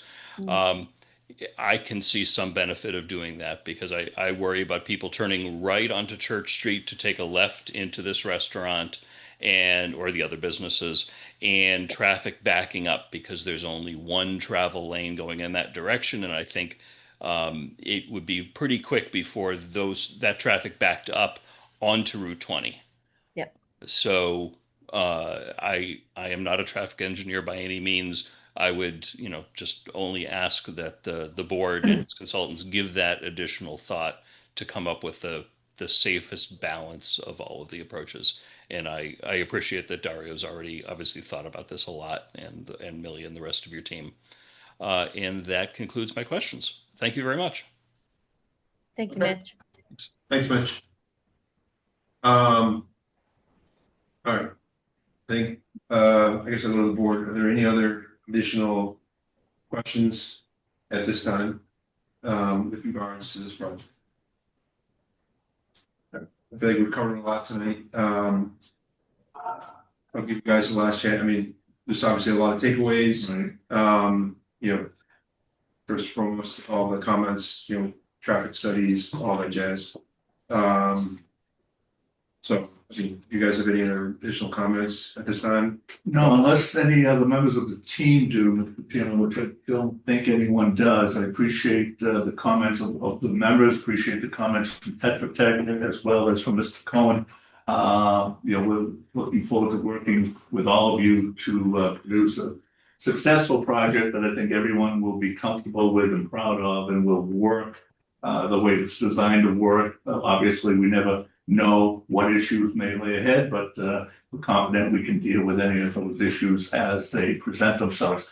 With that, Mr. Chairman, I'd like to respectfully request the continuance of the public hearing to your next meeting on May 26th, recognizing that, again, Tetra Tech may not have had a chance to fully review our updated traffic plan by then, but I think it would still be helpful for both sides to meet at that time to address the issues up to that point that we have been able to address.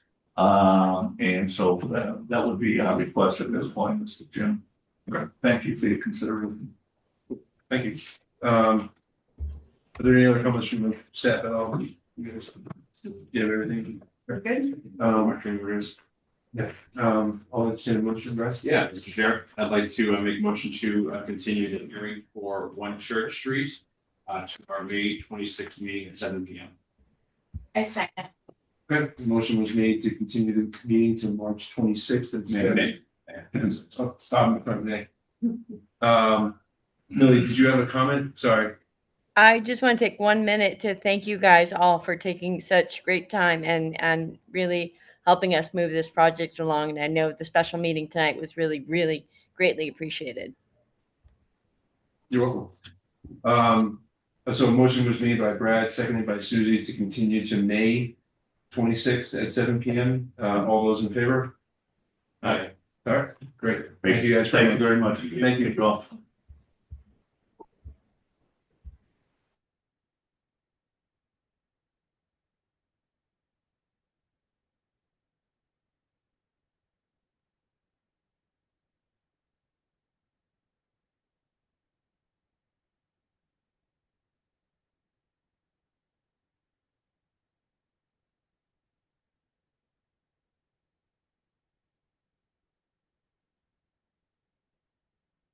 Thank you very much. Have a good night. Thank you. Good night, thank you.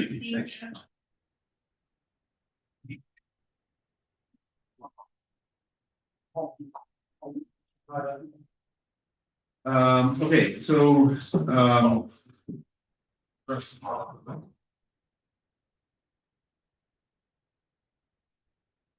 right, so anyone opposed to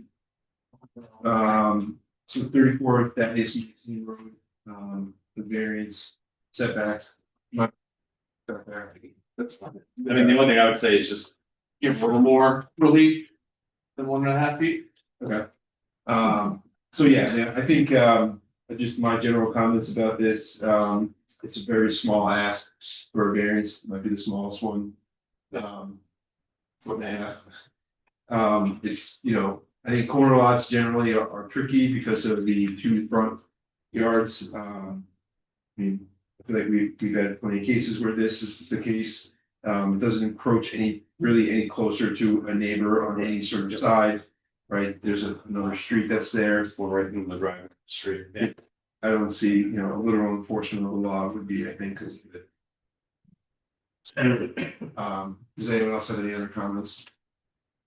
House is already skewed to the left anyway on that lot. Yeah. We're actually gonna put the addition above the garage, but you're not gonna move the garage to the other side. That's right. Okay. Does someone want to make a motion? Brad, since you already got it. Sure, yeah, Mr. Chair, I'd like to make a motion to grant dimensional variance pursuant to zoning bylaw section 7-06-020 Table of density and dimensional regulations for the construction of an addition to an existing single family home that is within the front yard setback in the property at 34 Thaddeus Mason Road. And I'd like to make a motion for 3 feet. Okay. I second. Okay, all those in favor? Aye. All right. It's a unanimous decision to grant 3 feet of relief. You're very fast. Yeah. That's right. All right, so 79 West Main Street.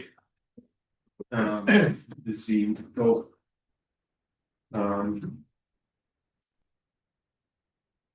Take care.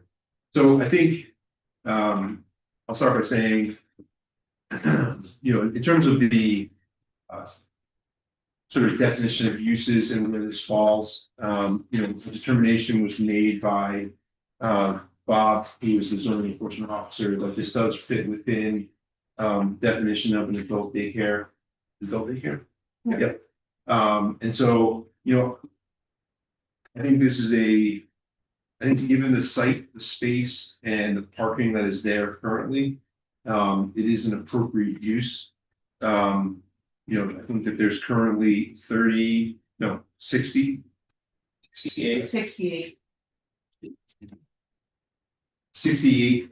spaces. There's currently an A&R to cut the property in half. Even with 34 parking spaces, given the number of vans, given the clients that are expected to be visiting this establishment. I don't think parking is a concern. I was saying often with things occurring downtown. And yeah, I mean, I think in terms of like the licensing and all the other registrations that a business such as this needs to have, right? Those are all handled at the state level. But I don't really see an issue with the special permit for use. I think my one comment with regards to the site plan, I kind of made it to the applicant today is, you know, they really didn't file a new site plan approval for this application. And so there was a case in 2009 when the building was first built that had a site plan that went through a similar exercise in terms of going through site plan approval. And so I think we're just going to mention that as the default site plan, basically a continuation of that site plan. And I think everything that is on that site plan has already been established and confirmed. And I think the one comment was with regards to landscaping. And I think that you know, the applicant just needs to be made aware that, you know, landscape, anything that is on that original site plan will need to be sort of ported over to this decision. So, yeah, that's my general comments there. I don't know if anyone has any other comments with regards to either the special permit for the use or the site plan. You said the site plan from 2009 has not, essentially not been enforced. Is that what I heard? Well, as far as a planting plan, of course, I've only been here for 4 years, so I can't say what happened before my arrival. But if you go to the site today, there are no bushes in between. There are the trees in the center island, or at least evidence that they once existed. I think there's one missing. But yeah, I don't know what happened with that, why landscaping isn't. And I think some of like the landscaping is, you know, on the site plan, someone could say I'm planting a bush here. Or a tree, they plant a tree, 7 years later, that tree is essentially dead, right? But the site plan still, you know, you need to sort of have upkeep and with regards to landscape. But I'm just making, like, we didn't really have a site, the thing was, we didn't have a site plan with this, and we need to reference something. So we're gonna, you know, speaking of the applicant, we're gonna reference the original decision's site plan. So whatever is entailed in that original decision is going to exist with this case, right? Almost as a continuation of that site.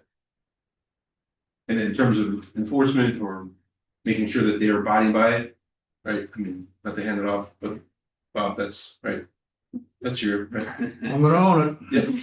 So that's kind of, yeah, I just wanted to make the applicant aware that they need to, if there is an issue, and Bob has an issue, that they need to fix it. Yeah.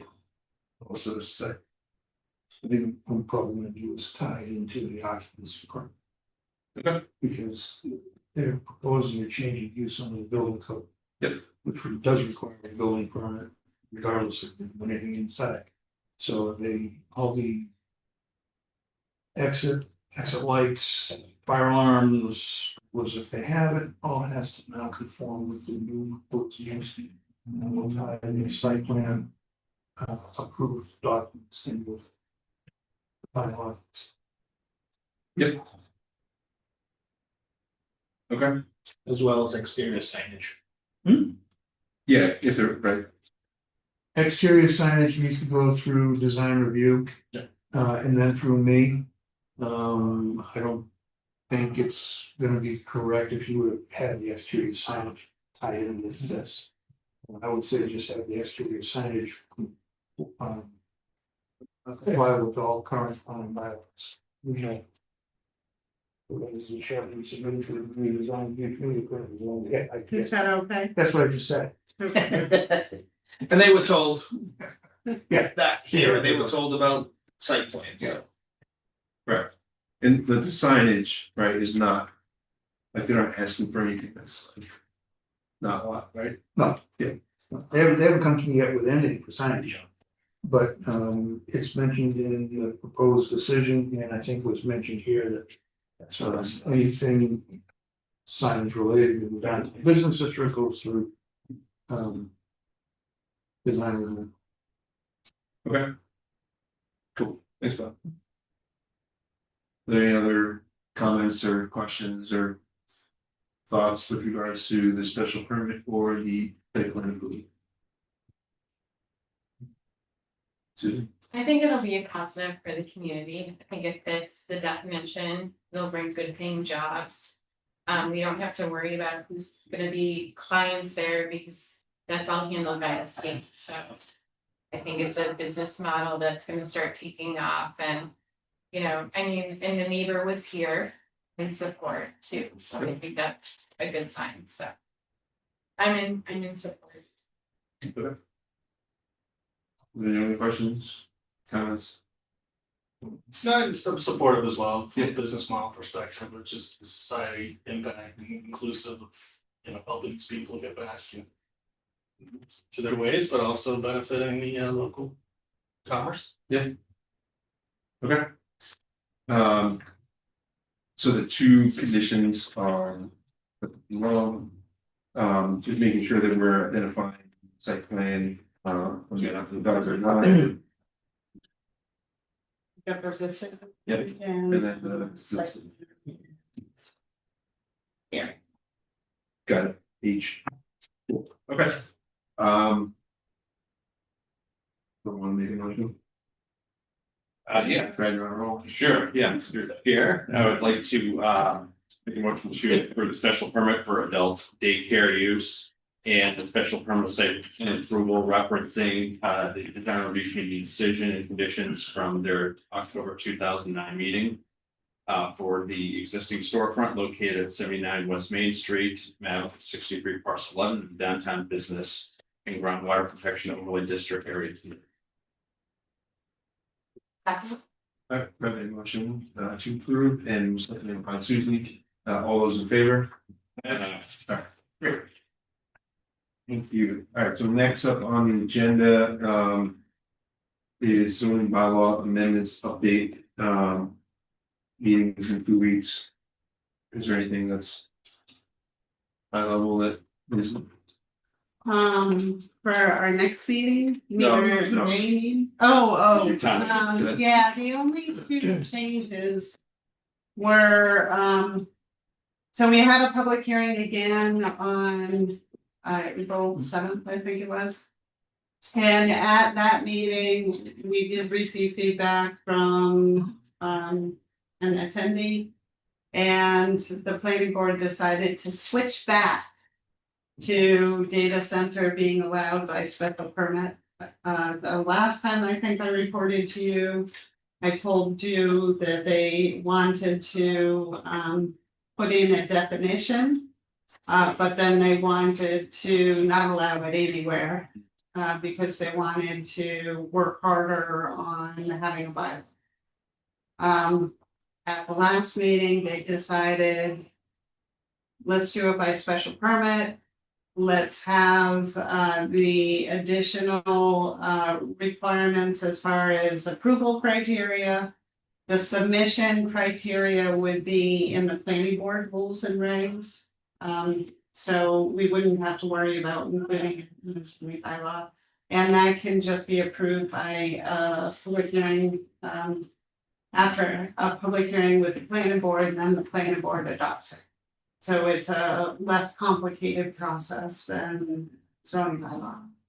So then the other change, this came out of the select board meeting on Monday, where they decided to pass over the fence bylaw.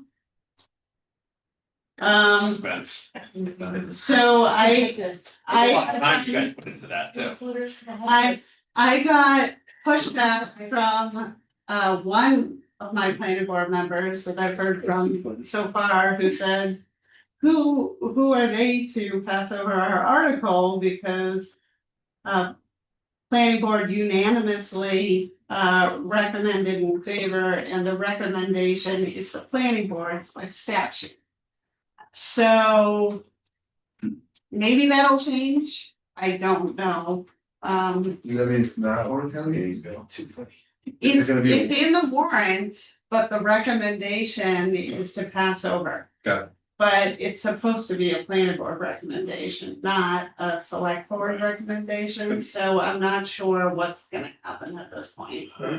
So, another possibility is that they can let the printed recommendation stand.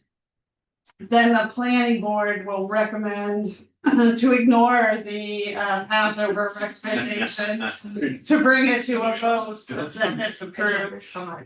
Like my person. I did ask if we could go to town council, like when Stephanie was gonna get back to me, so. What was the comment about data centers that they decided to make a last minute switch? I'm not the only. Well, this was actually Jacob Jones, our former ZBA member. His suggestion was to go forward. They thought it'd be a great use. They did end up putting a size limitation on it. As far as, I think it's 5 megawatts of electricity that would be consumed is in the modified version. So. Consumed via public utility, not versus on site. That's the big thing, that's the big thing with data centers, is the ability to demand generate power on site. So not taxing the utility of the local community. I think it's how much is going to be consumed by the facility. So, you know, they may have the ability to install solar panels and offset their electricity consumption. But it doesn't matter whether it's they're generating their own power or not, they still be capped at that size. So then also the conversation was, well, maybe we'll revisit it and increase the size next year. But at least have something to go forward with so that we're not being like totally not business friendly. So that was Not business friendly to data centers? Right. So we do have Iron Mountain does have a data center as part of that. So we do already have one in town. And that was allowed by right. So what? That was allowed by right. Okay. Okay. So next up on the agenda is consideration of the meeting minutes from March 24, 2026. Is there a motion to approve the minutes? Yeah, Mr. Chair, I'd like to approve meeting minutes from our meeting on March 24th as submitted. I'll second. All those in favor? Aye. So next up is our next meeting of May 26th. We have at least one case still here. Is there any more? No, really? Show them 1.5 from now, so I may get. Yeah, I was just saying. Oh, that's deadline end of this month, right? Yeah, we still have more than 2 weeks. Okay. Cool. Is there anything else? Yep. May 2nd, annual town cleanup, 2 weeks school, annual town cleanup, sign up on our website. The links on our socials, and I will have a flyer at the annual town meeting. The QR code, you can sign up there too.